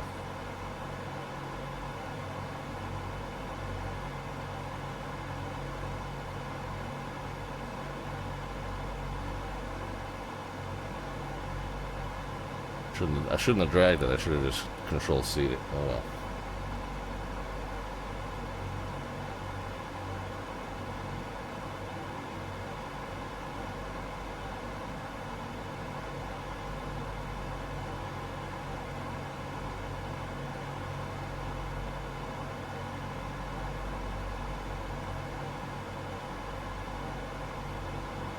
Okay, we'll see what it does with that, CB. And then what happened to my chat window? Disappeared also. Alright, well, we need to start thinking about top of descent here. We're over top of Sea Isle VOR. Over the beautiful Jersey Shore, can you tell? It's gorgeous. And we need to figure out... We're at 20,000 feet. We're going to get down to 7,000 feet. So we're 20... minus 7, we got 13 to lose. This aircraft, you really want 5 miles per thousand to descend, not 3 to 3.5 like I usually use. I usually use 3.5. Some people say 3. In this aircraft, you want 5. So we want 65 miles to descend. So where does that descent begin, therefore? If we need to be at Brand...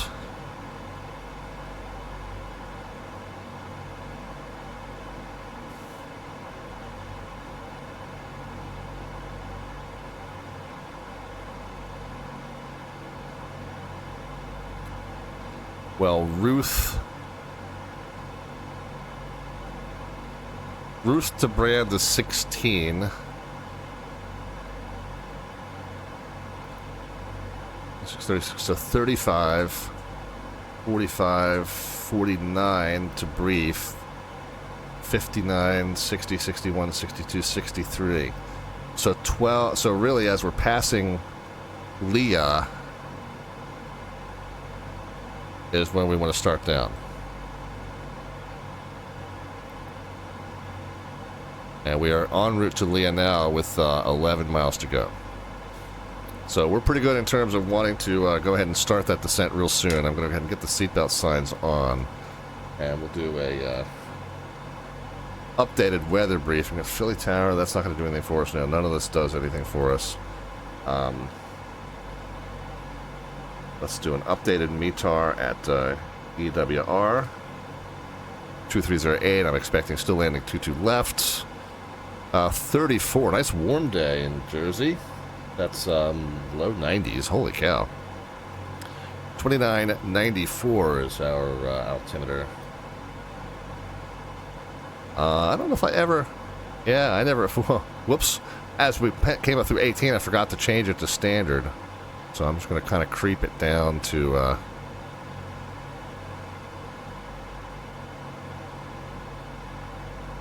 Yeah, the plane's gonna go into a climb to compensate for that. So I'm gonna creep it down just a little bit at a time.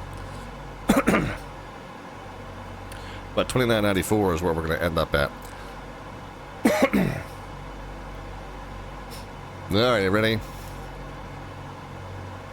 And by the way, so we got light winds, partly cloudy skies, low 90s. Okay. And then do we have any kind of precip moving through? Well north of town, so it doesn't look like we do. Greetings from the flight deck with an update. We've turned on the fasten seatbelt signs, and we've asked that you return to your seats and fasten your seatbelts as we are getting ready to start our descent into Newark.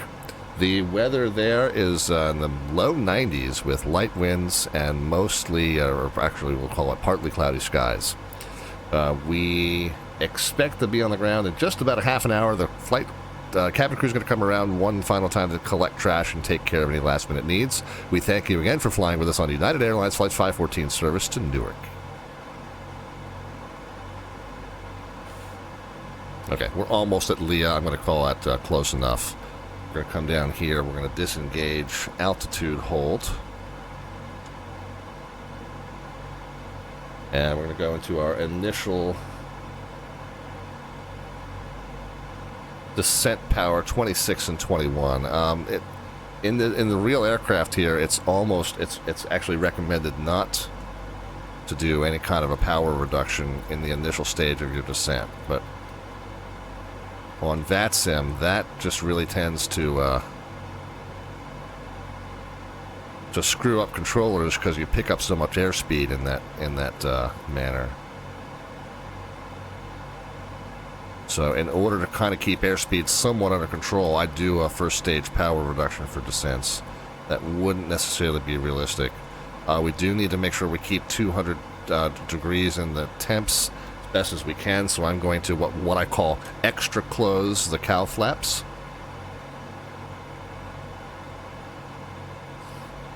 So 26 and 21 on the RPMs.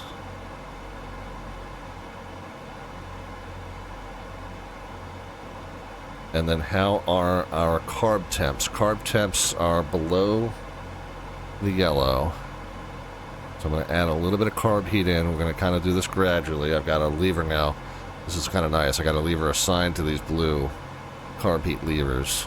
We're going to watch this temp come up kind of just above the yellow range. Upshot's back with us, man. We just started our descent. And we're descending a little quick. Let's shoot for about 1,000 feet per minute there. Keep coming up with the carb heat just a little bit more.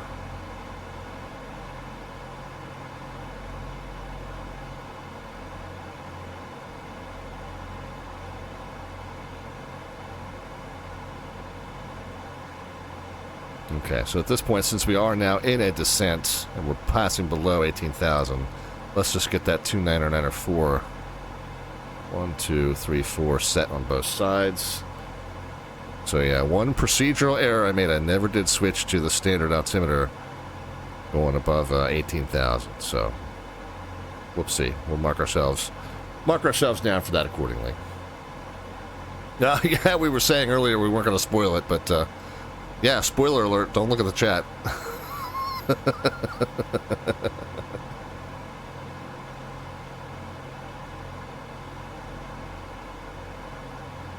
Okay, cylinder head temps stand nice and steady at a 200. As long as you keep the cylinder head temps from changing radically, it's not terrible to make a power reduction.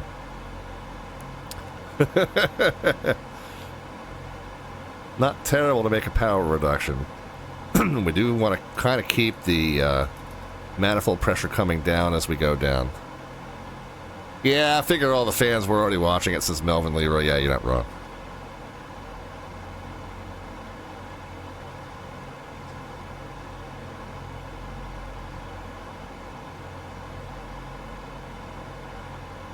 Alright, CB Flyer. There we go. We got the pups in the windows.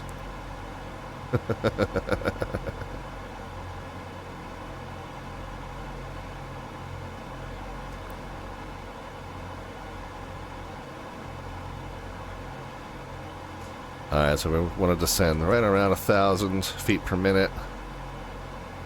Keep the power down. Finally, we got a proper photo, says Rookie. Yeah, there we go. Not a proper photo without the pups.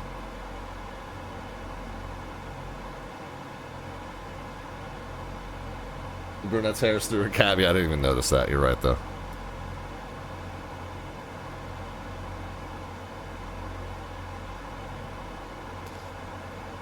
We'll keep the BMEP by about 110. That'll do us.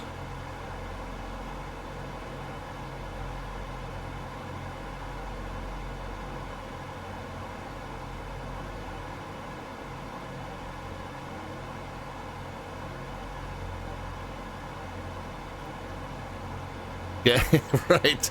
AI still learning barbercraft and hattery. Yes. And in fact, in this era, hattery is exactly what you would have called it.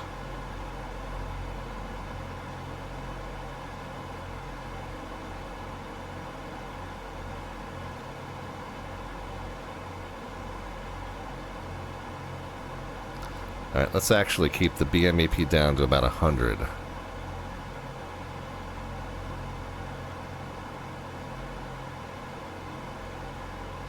And then let's double check our carb heat. Carb heat's a little on the high side now, so we'll lower that. We just want it right kind of at the top of the yellow.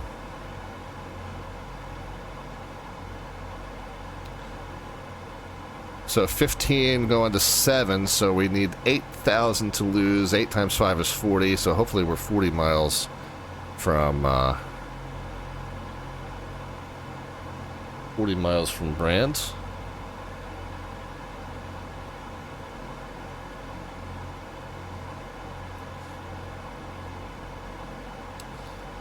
BMEPs are creeping up as we descend into denser air. Denser air comes in and mixes with more fuel and provides more power. In order to counter that, you got to gradually lower the throttles as you descend. Getting to that point where we want to go ahead and switch to the lower blowers. We can do all 4 of that at once. And we'll bring it back up to about 100 BMEP.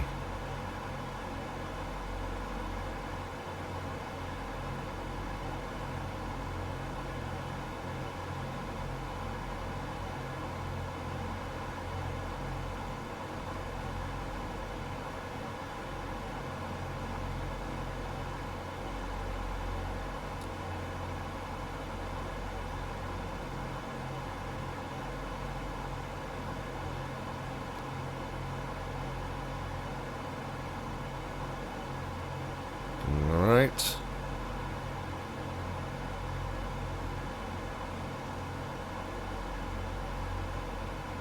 So Ruth to Brand is 16, and we're 17, so we got 30, basically 32, 33 to Ruth, and we got 13 to 7 is 6,000 to go. 6 times 5 is 30. So profile is working out great. We got just about 30 miles to Brand, and we've got just about 6,000 to lose.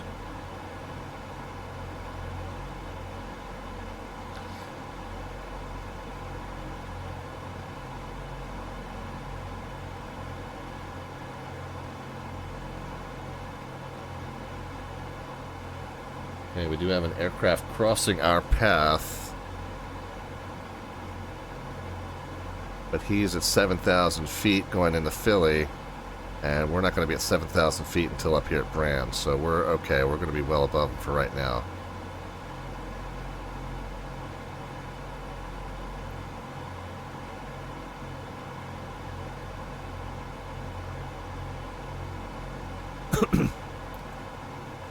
Alright, we'll keep the BMEPs down to 100. Did I get 2994 set? Yep, okay. Let's start briefing our approach.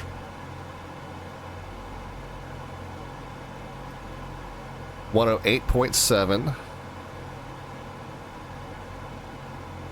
Okay, that is tuned in nav1 rather, nav1. 108.7 and 219.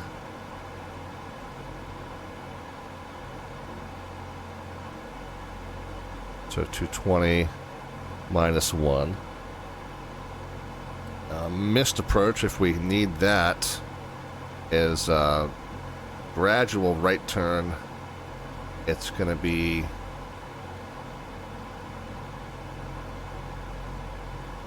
1082 and 249.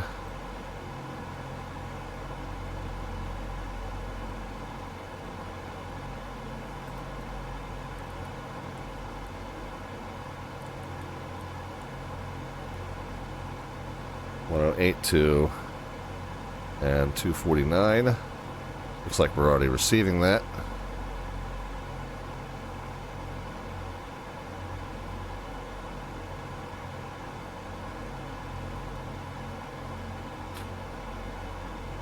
Okay, so a very gradual right turn if we go missed.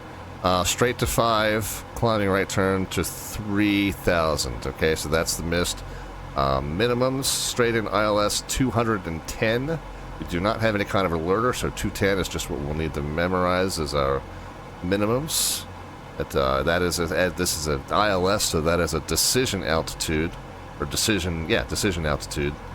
So at 210, we'll have to decide whether we're landing or initiating a go around. No later than 210, that is.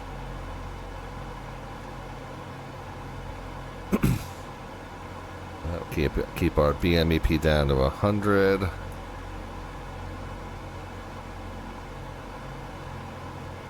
Carb heat. Yeah, we can start relaxing the carb heat here. Keep it just at the top of that yellow range.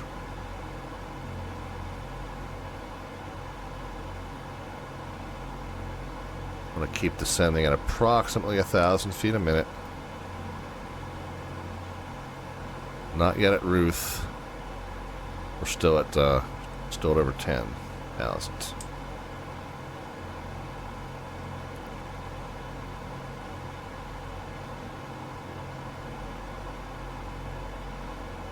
Okay. Approach frequency and course set, missed approach frequency and course set, missed approach altitude, straight to 5, general right to 3, minimums 210, ceiling. We got scattered. We got a few clouds at 5,500, so it shouldn't be a factor. Visibility is looking good. We've got a mostly down the center line wind at 8 knots, and it's going to be a right-hand turnoff if we make it down. V approach is 124. VREF is 94.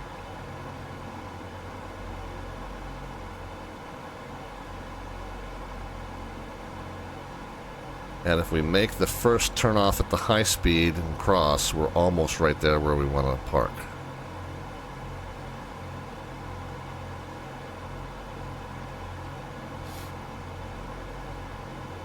Okay, BMEP is down to 100. 1,000 feet per minute. We're through 10,000 feet, so we can go ahead and get landing lights on. Go ahead and extend those. 2, 3, 4, 5, 6, 7, whatever, done. Oh, didn't set pressurization. Pressurization can be set, well, we're going back down to basically sea level anyway, so we're good there.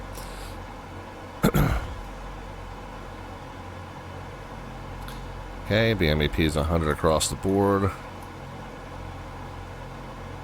Descending at about 1,000 feet per minute.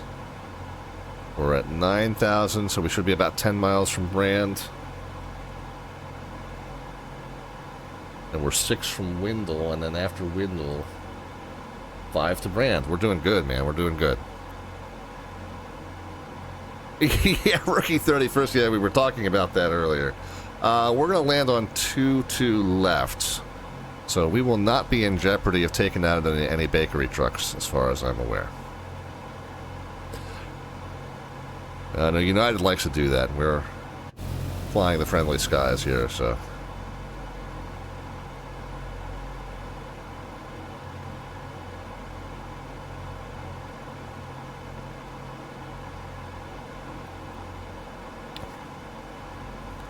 What's the saying on the Pappy lights? 4 reds and you're inbred.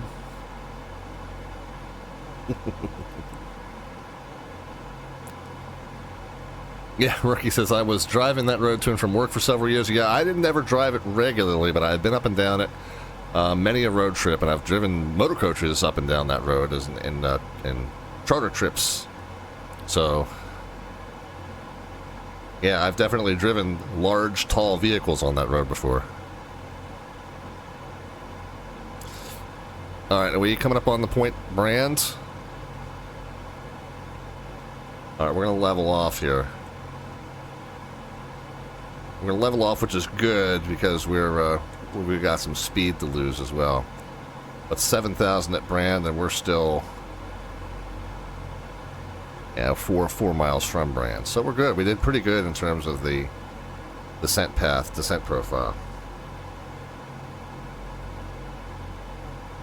I've got a yoke switch, but I'm really just adjusting this gyro pilot pitch wheel is what I'm doing.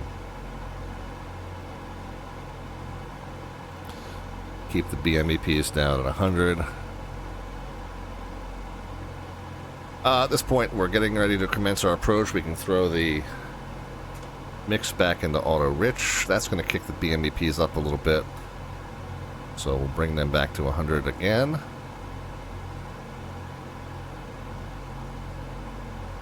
Let's see how we're doing on our carb heat.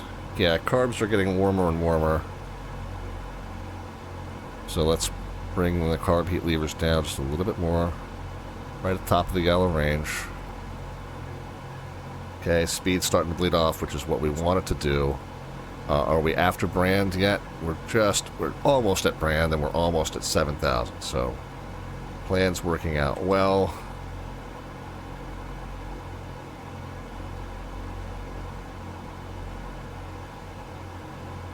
And then once we officially kick it into approach, it's 26 and 26, and then get our drag down.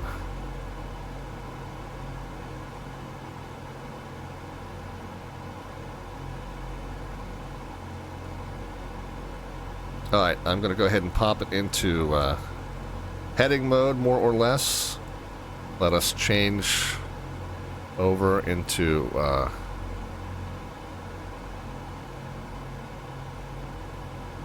DOR mode. We're going to get to the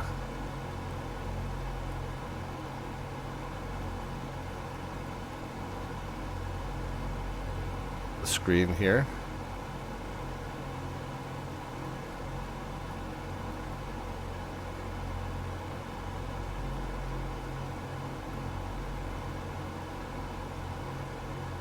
Okay. Not yet receiving anything on that ILS.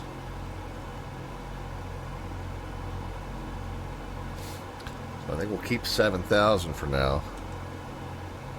Let the speed come off. Keep about 100 BMEP in across the board, maybe 110.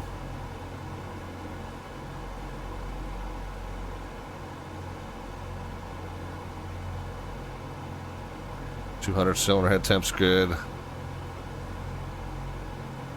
Still easing the carb heat down.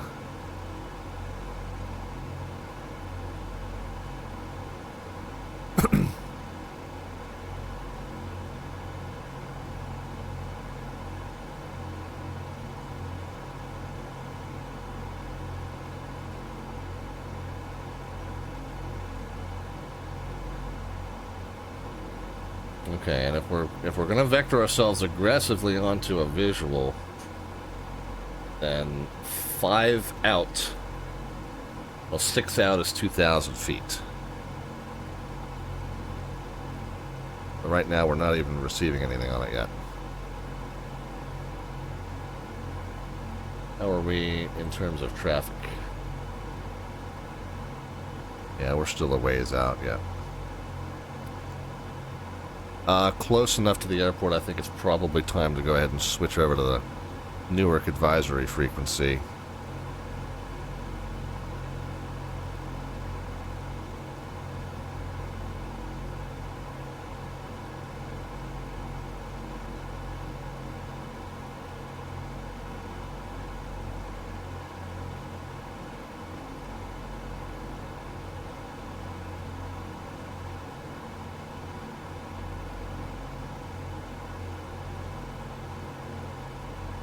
.061 after Watja, which I think is we're already on that heading basically. Yeah, we're slightly left of a 061, but close enough. Holding that 7,000.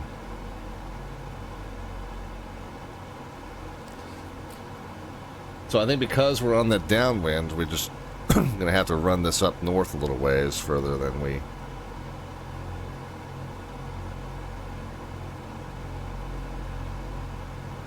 Is that that's the turnpike? I think that's the turnpike. Traffic, United 1010 Heavy is on the Shaft 7 approach for 2 left ILS. Currently 17 back from southeast for Newark.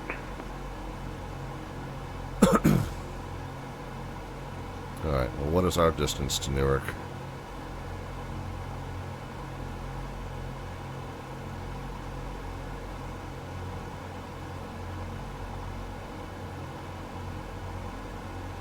If we're,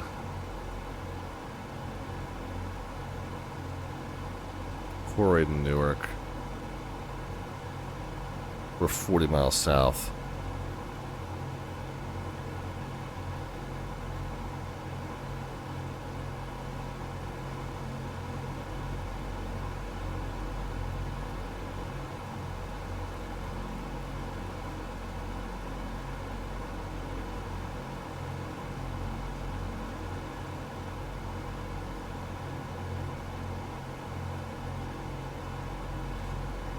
Newark traffic, United 514 is a Douglas DC-6, 40 miles southwest of Newark at 7,000. We're going to be setting up for a left downwind or 22 left to Newark.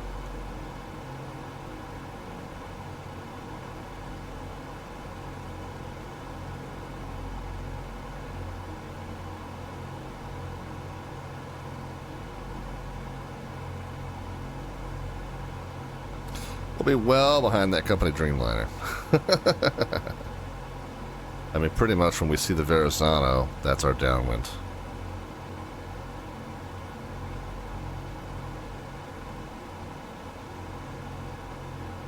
So we can point ourselves a little. Traffic, United 1010 Heavy is 9 back of Zappy for 22 left Newark.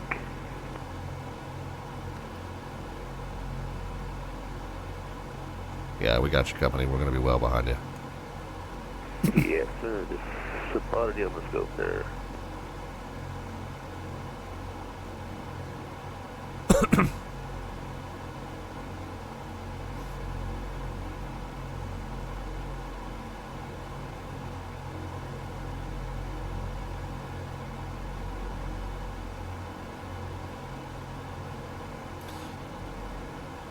So I'll kind of point myself toward the Verrazano.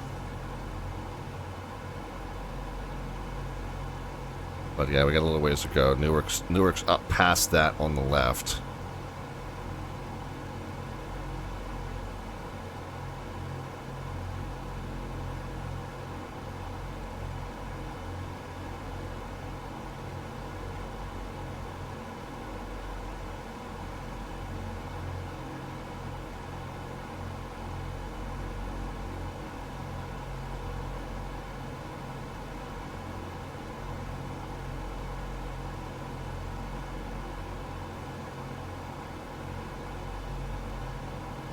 Yeah, so here's our company traffic. Who else is coming into Newark? Anybody? Got 3 arrivals into Newark. He's coming in from Dusseldorf. Coming in from further than us. And then we got a United 1997. 15 minutes out, allegedly.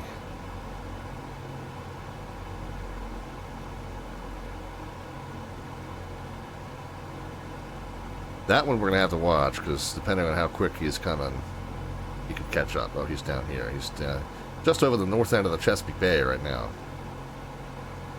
So we got kind of a jump on him, but he's going to cover a lot. He's going to cover ground a lot quicker than we do.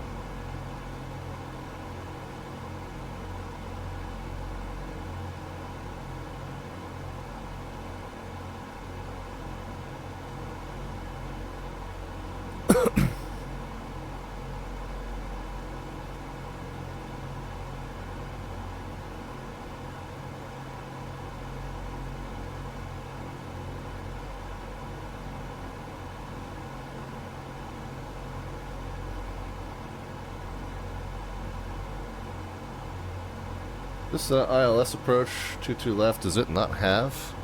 Oh, it does. SQ. It's got a DME on it.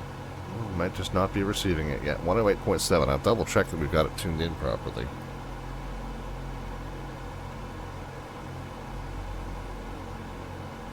Yeah, 108.7. Allegedly so. Do I have the... Oh, yep. Just as I said that. There we go. 20 miles counting down.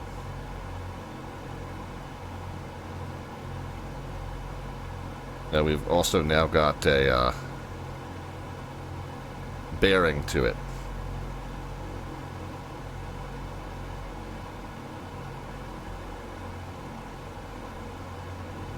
Somewhere over in here.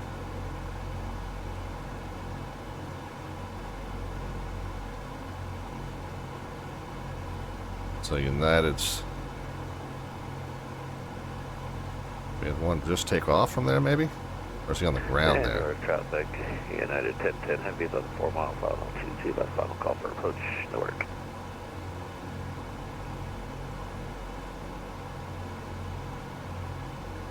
Yeah, Newark traffic, United 514, still 17 southwest of the airport, entering that left downwind from 7,000 feet, Newark.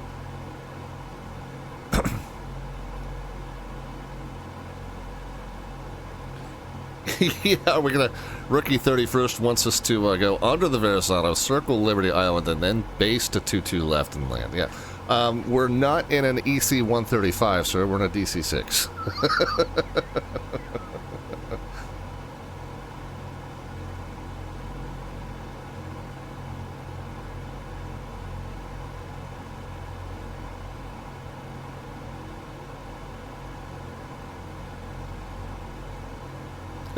Right? Oh, my bad, he says. Yeah, it should be right in here somewhere. This might be it right here.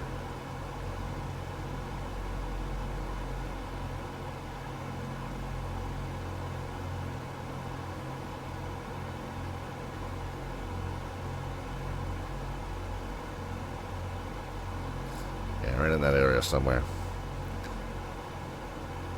Alright, I am going to go ahead and start descending.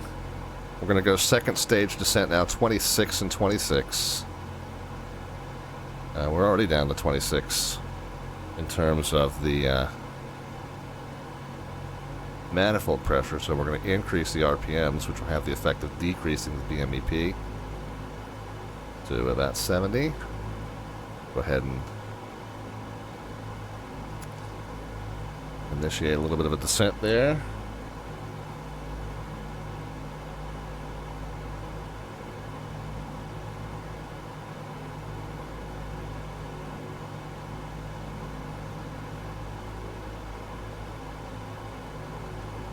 And we're going to go ahead and make it, my airplane. Heaven help us.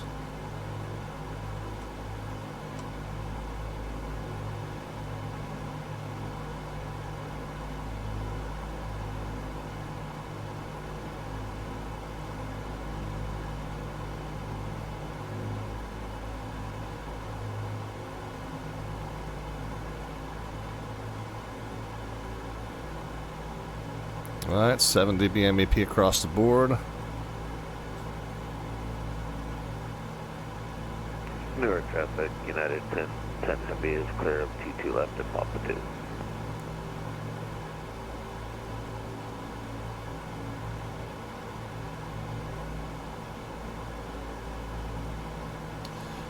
Newark traffic, United 514's DC-6. We are 5,800 over the Verrazano on a left downwind visual 22 left. Newark. Alright, I think it's that time, guys. You can put in some predictions into the chat as far as the vertical descent rate at the moment the wheel touch runway surface. No bot command necessary for that on this channel. Just a number into the chat, positive or negative. And we'll know that you made a descent rate either way. Closest predictor gets an automatic entry into our monthly landing rate raffle, which we will pull on July the 29th. Okay, so that's about as high as we're going to go in the RPMs.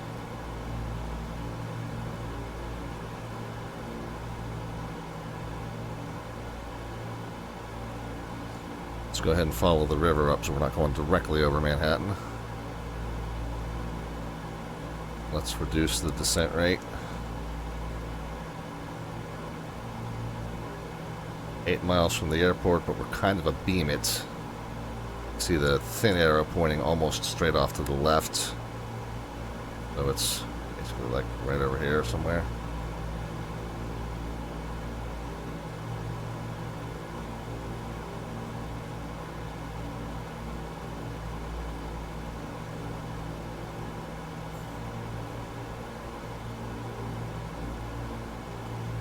At 174 is where we can get that first notch of flaps in.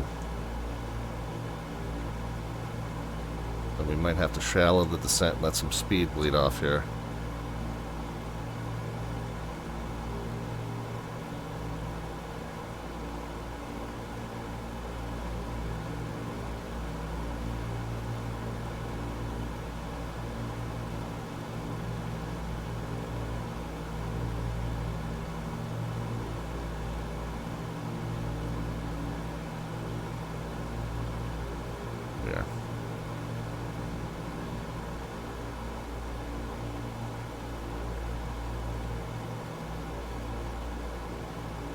Okay, 174, first notch of flaps coming in.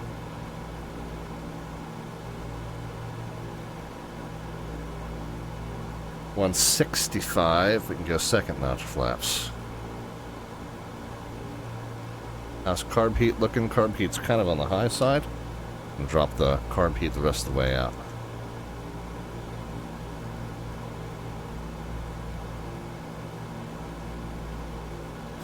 Okay, 170. Second notch of flaps coming in. 155, I think, is our next one.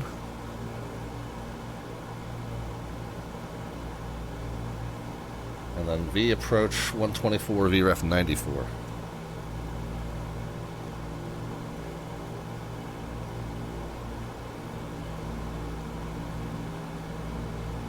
Yeah, there's our airport there.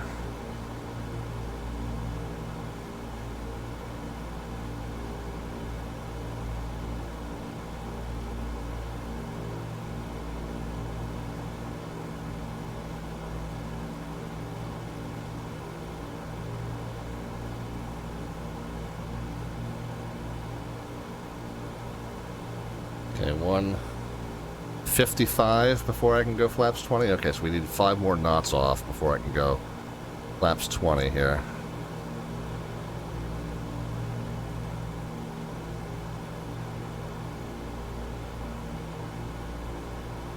Let's shallow the descent.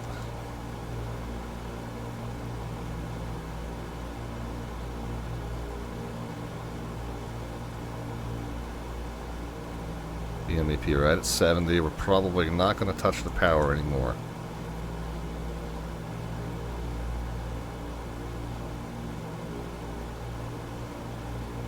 $155. One more notch of flaps coming in. $145. And when we get into the white arc, that's when we can go whatever flap setting we need for the rest.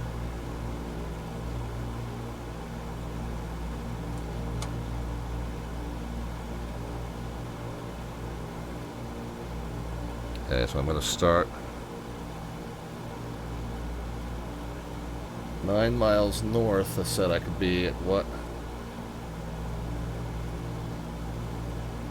3,000. So on the base, we'll lose from 4,000 to 3,000, then we'll be fine. Newark traffic, United 514 to DC-6, 9 mile left base, 22 left, Newark. We got one more notch of flaps, help us get down.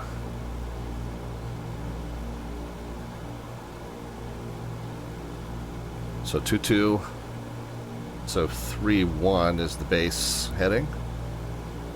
We'll do it properly squared off. MetLife Stadium, Peterborough Airport.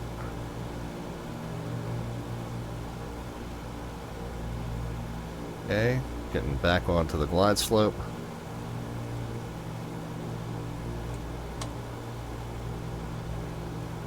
go ahead and reduce drag just a little bit so we get on final.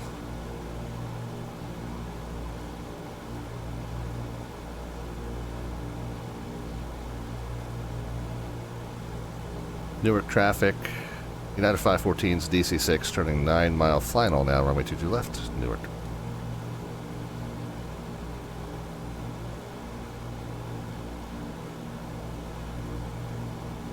Okay, we're a touch high. Go ahead and add that drag in. Let the plane fall, let the plane find the localizer.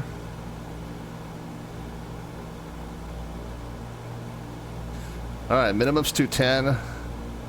Straight to 500, right, gradual right to 3000 if we go missed.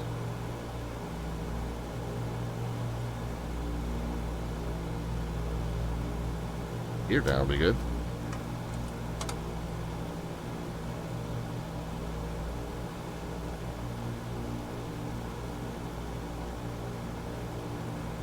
Did I turn it too short? Yeah, I turned it slightly too short.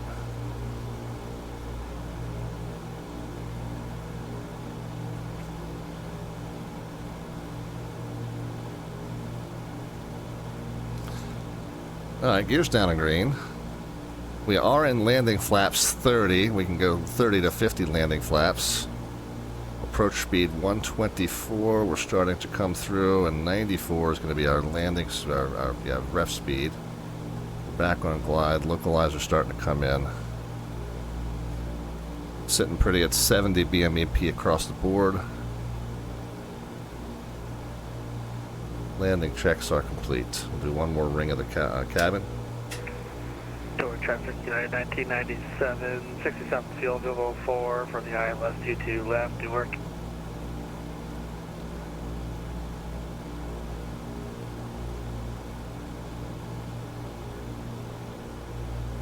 And Newark traffic, United 514 to DC-6, 5 miles out, 22 left, Newark.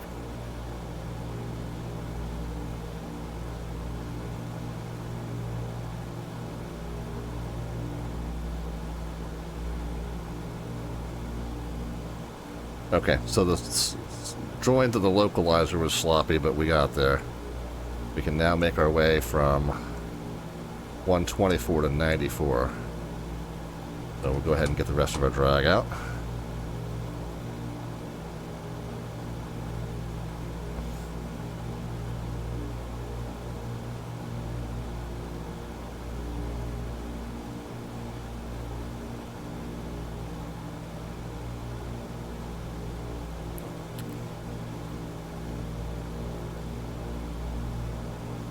Just a touch of right rudder.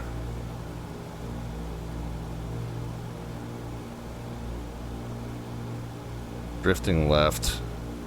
Actually, what we want to do is wing down. Yeah, no, we want... Yeah, this is what we want. We're good.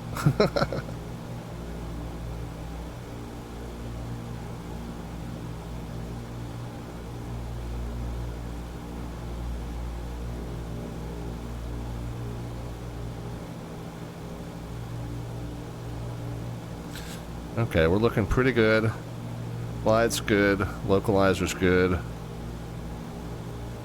We're almost right on our landing speed of 94. Landing flaps of 50 set. We can reduce that if we start to get slow. We're still drifting a little left of center line here. Correct to the right. 53210. Alright, check. Me escucha. Yeah. Okay. Looking good. Me hace una pregunta, no sé si son cosas mías porque no sé qué cambió. Cuando yo estoy haciendo un vuelo en el Bermuda, yo le doy a Request Init. O sea, cargo el pan de vuelo en el FBSP y le doy a Request Init. No sé por qué, ya no sé. We'll decrab on short final here. Solo tengo puntos de control.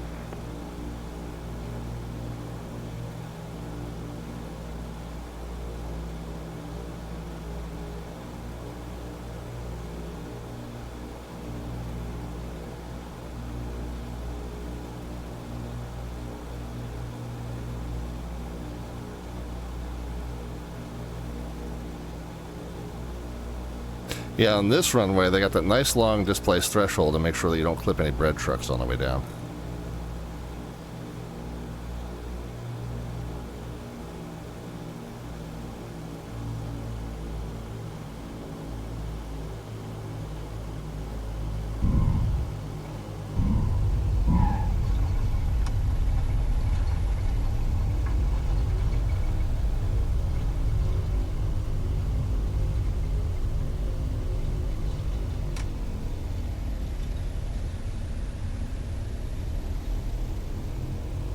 Yeah, I was pretty happy with that. And we'll make the turnoff before the high speed here.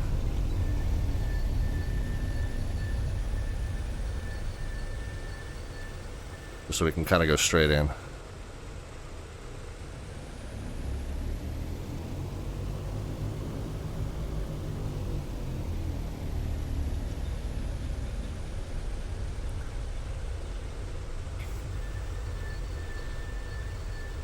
Newark traffic, United 514, clear of runway 22 left. We will be crossing runway 22 right at, I guess it's Golf or Echo, Newark.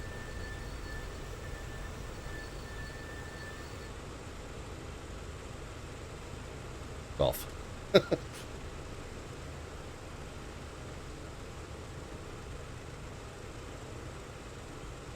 Just making sure there's no departing traffic.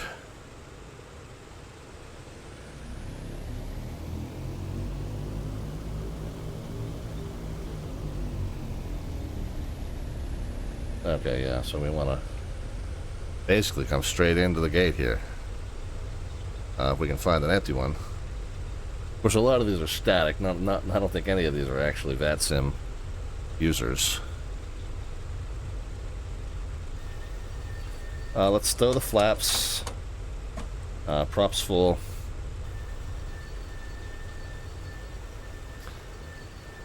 Pitot heat can come off. Landing lights can come off and be retracted. And Newark traffic, United 514, clear, runway 22 right. Do it.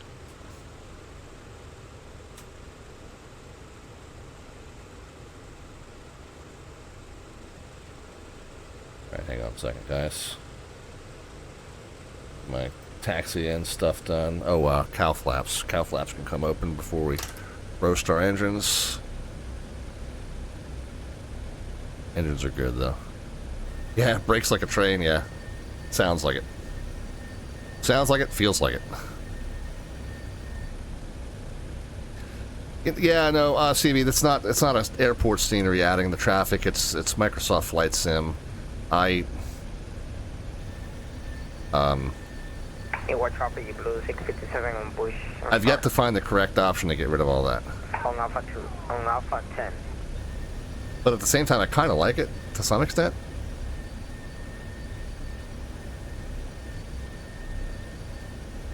No, it's not real. It's not real traffic. It's parked traffic. What do they call it? It's in the airport density or something setting. I forget which.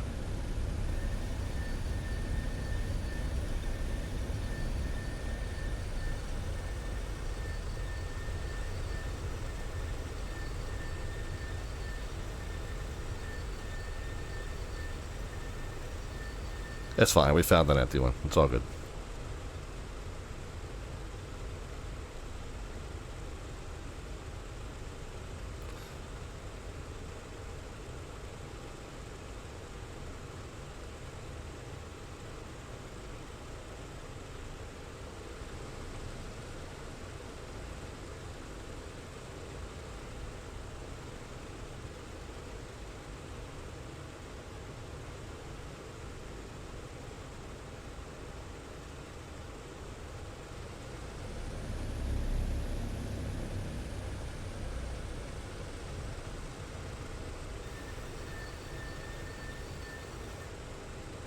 Yeah, right, parking brakes on.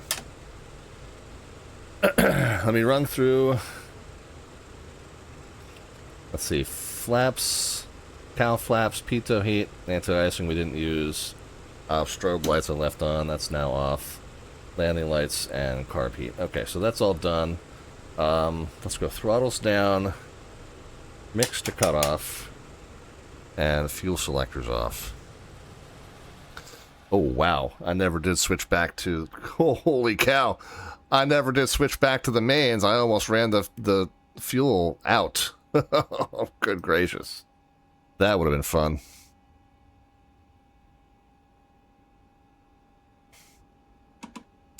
We were still running on the aux tanks there, right up until into the what almost was the bitter end. Oh my goodness, that could have been fun. Well, we did not. Did we? But did we die? No, we did not. Okay.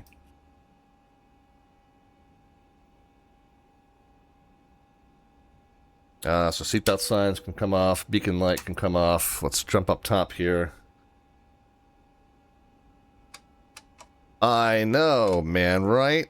I got so focused with the approach that I never went, oh yeah, that's right, we should check the fuel configuration. Holy cow. Yeah, just don't write it in the log. Well, hey, we wanted to burn out the aux tanks, and we did. So, good. Mission accomplished. Generator switches can come off. Holy cow. Fortunately, there's no witnesses to this. The wheel well lights on. Engine instrument bus off. Inverters off. And we'll get the entrance lights on as well. Down on the front, we'll go ahead and get the... See, the transponder, I think, just stayed on 2000 the entire time. We can unmonitor both comms. We'll go ahead and get the transponder off. Rest of the radios can come off. DME. ADF. The Garmin and the COM2 NAV2. We can go ahead and get our control lock on. Over here, we can go ahead and set the wheel chocks, GPU. Let's get all the exits open. Wait for those to complete their actions. Go ahead and get some stairs connected. Did that not connect, or did... Okay, there we go. Alright, now that we've got ground power, we can jump up top. We can go ahead and change the plane over to the ground power.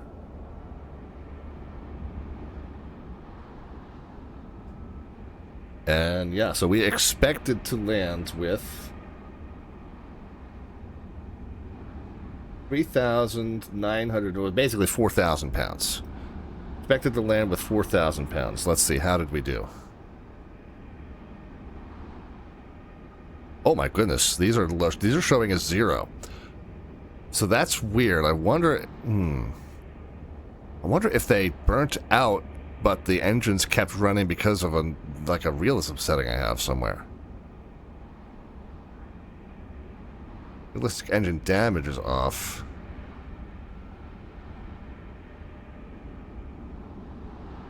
What's CB failure? I don't know. So I wonder if they should have died on me and didn't. Because that's definitely showing empty. Empty. Oh, circuit breaker. Yeah, maybe. Bravo. To the right.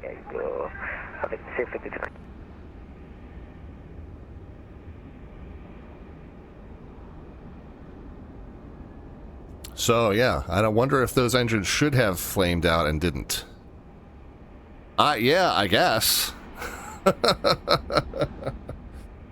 Anyway, we should have ended with 4,000 pounds, and we ended with 4,900 pounds. But I wonder if 900 pounds should have been consumed from the mains because we were running on literally empty tanks. I don't know. Well, interesting. I know, immersion ruined, right, Melvin? Holy cow. That's fun.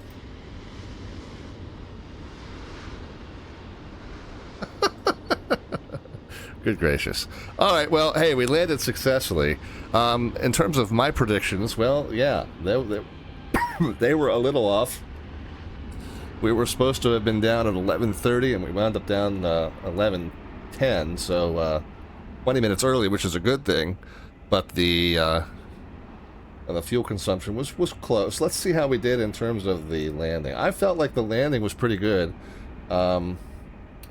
Touchdown FX agreed. Scored me a 93 out of 100 on it. A little off on the center line, a little off on the crab, which I knew both of those things were true. 128 was the number that registered. So, yeah, overall, very, very pleased with how that went. Right at the beginning of the touchdown zone. So it's saying I landed earlier than I should have. And where were we in terms of center line? Okay, so we came over, we were a little bit right, and then we were kind of drifting back to the left with a slight crab angle. Crab angle much, much better, though. I felt like I had that, yeah, and you can see I was putting in a little bit of right rudder to control that, but didn't need too much. And a nice stable descent pretty much all the way in. So, yeah, overall, very, very happy. And then I was careful not to overflare this landing. I have become more cognizant of the fact that I typically overflare, but most of the airplanes that I fly tend to sit nose up as I come in, feeling like we're level while they're actually nose up. And so in this aircraft, I did, kind of remain cognizant of that on final, and really did not overpitch on the flare. So I was pleased with all that. I think everything worked out pretty well there. So yeah, Touchdown FX scored me overall very, very well, and that's good because I was very, very pleased with how it went. So 128 was the number that registered. Let's go back and see where you guys were with your predictions. So Melvin opened the bid with a 118. That's looking pretty solid right there. Did anybody get closer? That's, what is that, 10 away exactly? Yeah, 128's the actual, 118. Is anybody else between 118 and 138? Got 150, 243, 180, 77, 69. No, that is definitely going to be Melvin. So Melvin Leroy with the win there on the one and only entry for tonight. KEWR on 7-1. Welcome to July. Welcome to fiscal year 27 for those of you who operate on a July to June calendar in terms of your agency's money. I know I'm talking to very few of you right now, but that's definitely the boat I'm in on my day job. Anyway, so yeah, so very good, Melvin. Congrats. Thanks for everybody else that rode along. Of course, our slant artwork adventure wraps up as thus. We've got myself getting ready to board the DC-6 with a nice couple of 1950s period appropriate stewardesses, and the Honey Bunny artwork on the plane, and the furry co-pilots observing from their passenger seats. And there we go, our slant artwork adventure for the evening. Thank you to everyone who participated in that. Oh, what happened to my my music? Okay, that was one of the things that vanished off of the screen earlier, and now we're getting that back up and running for you. Alright, so them's my shoes. I know I said this previously, at a critical phase of operation, I'll say it again from a spirit of appreciation and encouragement. There's a kind of backseat flying, you're trying to fly from over your shoulder, and there's another where I enjoy being in the cockpit watching someone else do the work and the math and the thinking.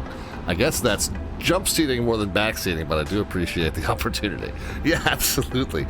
And you're welcome to backseat or jump seat, or just lurk along anytime. Them's my shoes. Always good to see you.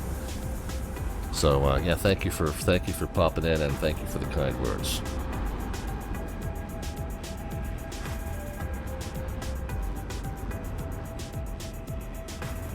All right, let's go ahead and shut down the rest of the aircraft. We figure you guys are out and on your merry way home by now. So let's go ahead and close up the cowl flaps. Let's get the nav lights off. Let's get the entrance lights off. Get the no smoking lights off. Wheel well lights off. And power source back over to battery, and the master battery switch off. That should just about do it. Let's come over here then to our ramp manager. Yeah, I'm very curious as to what went down with the fuel. I mean, obviously I meant to switch from the I'll tell you what, though, look at how symmetrical I got that. Look at how symmetrical I got that. That's pretty darn good. But obviously, at some point, I ran out of fuel, and the plane didn't punish me for that, so that's a little concerning. Anyway, let's go ahead and disconnect our ground power. We can disconnect both sets of stairs, and we'll go ahead and close up the cargo holds. We got the main exit closing. Are any of these action registering or not? Don't know. Okay, yep, there they go. And then last but not least, the front cabin exit. Okay, so we are done.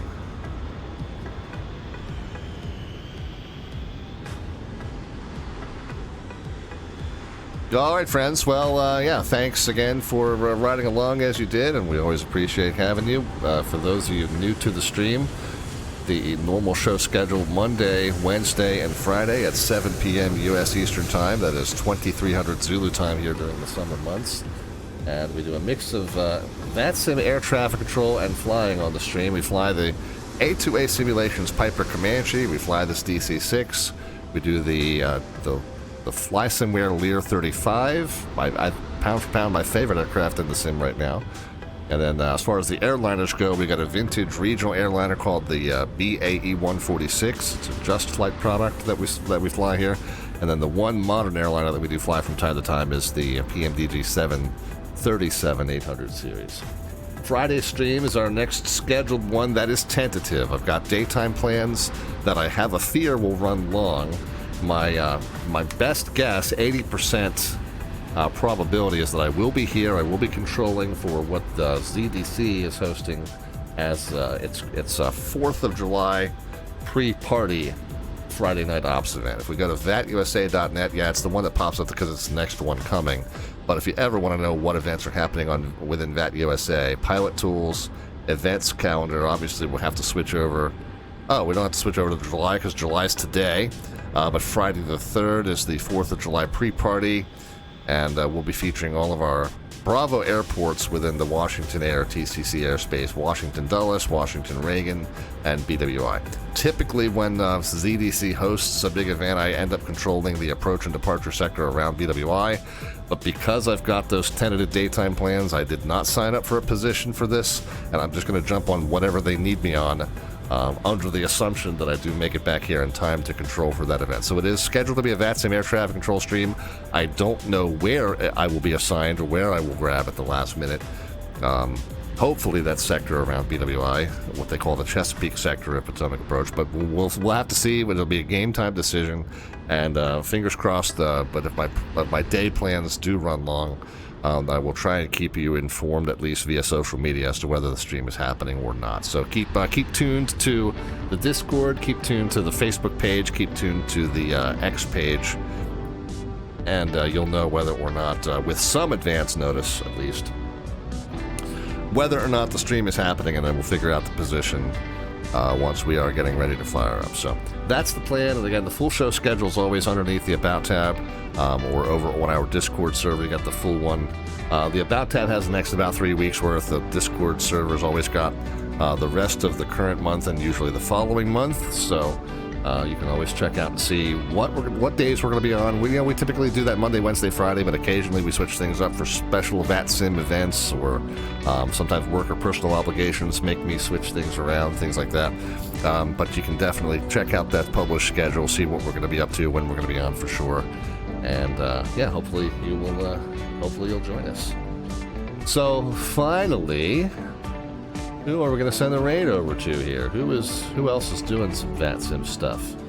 It looks like Stu222 is still doing some VATSIM air traffic control. So as a warm-up for Friday's stream, we'll send you over to him. He's working Indianapolis Center right now, so he's doing a broader airspace than I do. I do approach and departure typically. Friday we might end up at a local position like a ground or a tower even, possibly, we'll see. But he's doing Indianapolis Center, so he's covering that whole Indy Air TCC airspace.